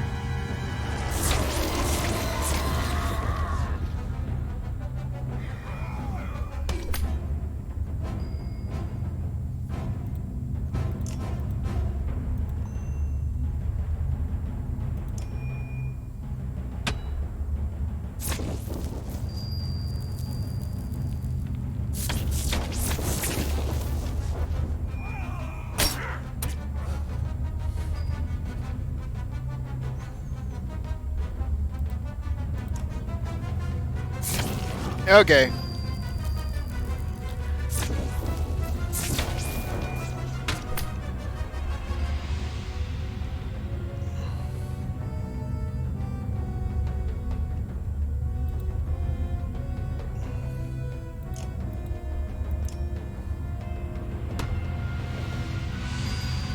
I want to see if I could possibly use the lightning strikes to free his mind. Or that was just something else going on.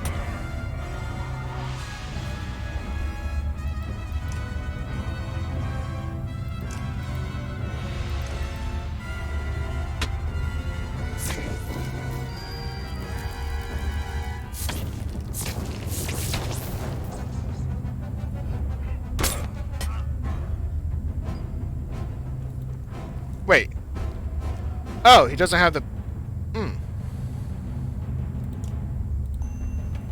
I guess I only had to do that once. I don't know what the Bellows Dream thing was doing, but...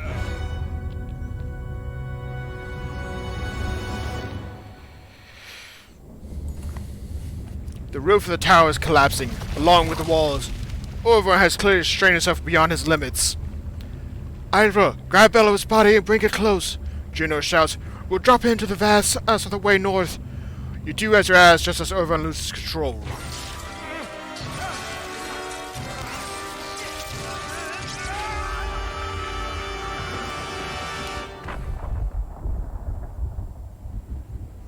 In a flash, threads unwind.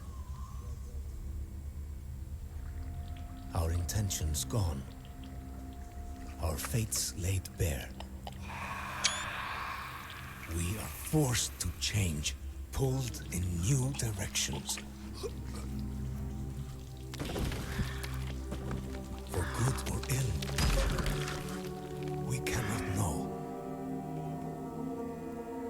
How far do the echoes of our struggles reach?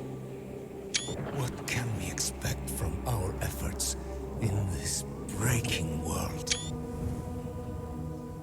Our answers, the reasons for our journey, lay just beyond these walls.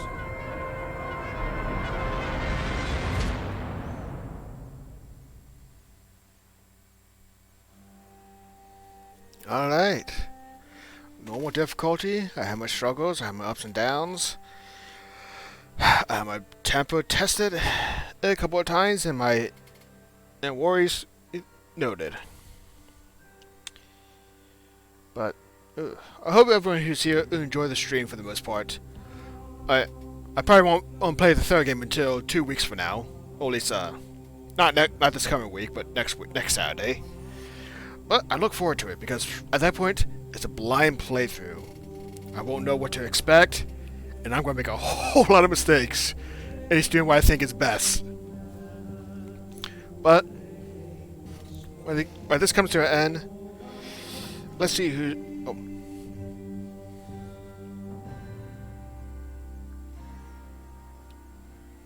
This guy.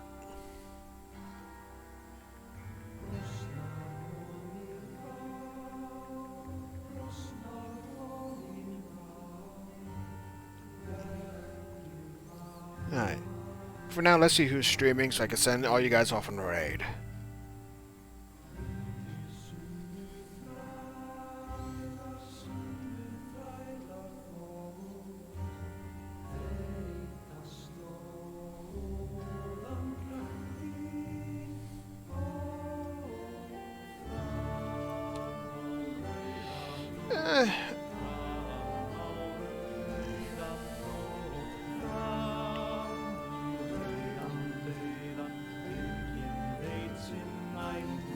Alright.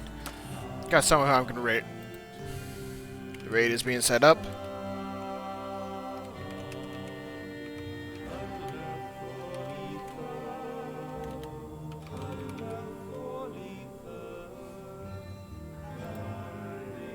That damn thing.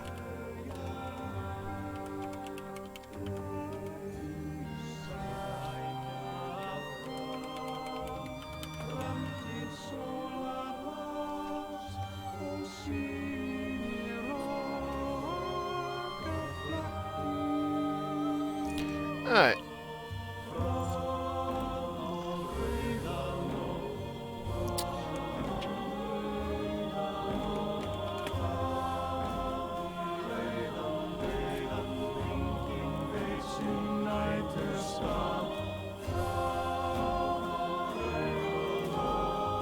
Oh god. Damn Streamlet. Alright, raid has been set up. For everyone that's hanging in chat, that may be looking. Thank you for visiting. Thank you for... Oh, God. Thank you for joining me on this adventure. I hope you all have a great time zone wherever you may be. And look forward to the third game as much as I am.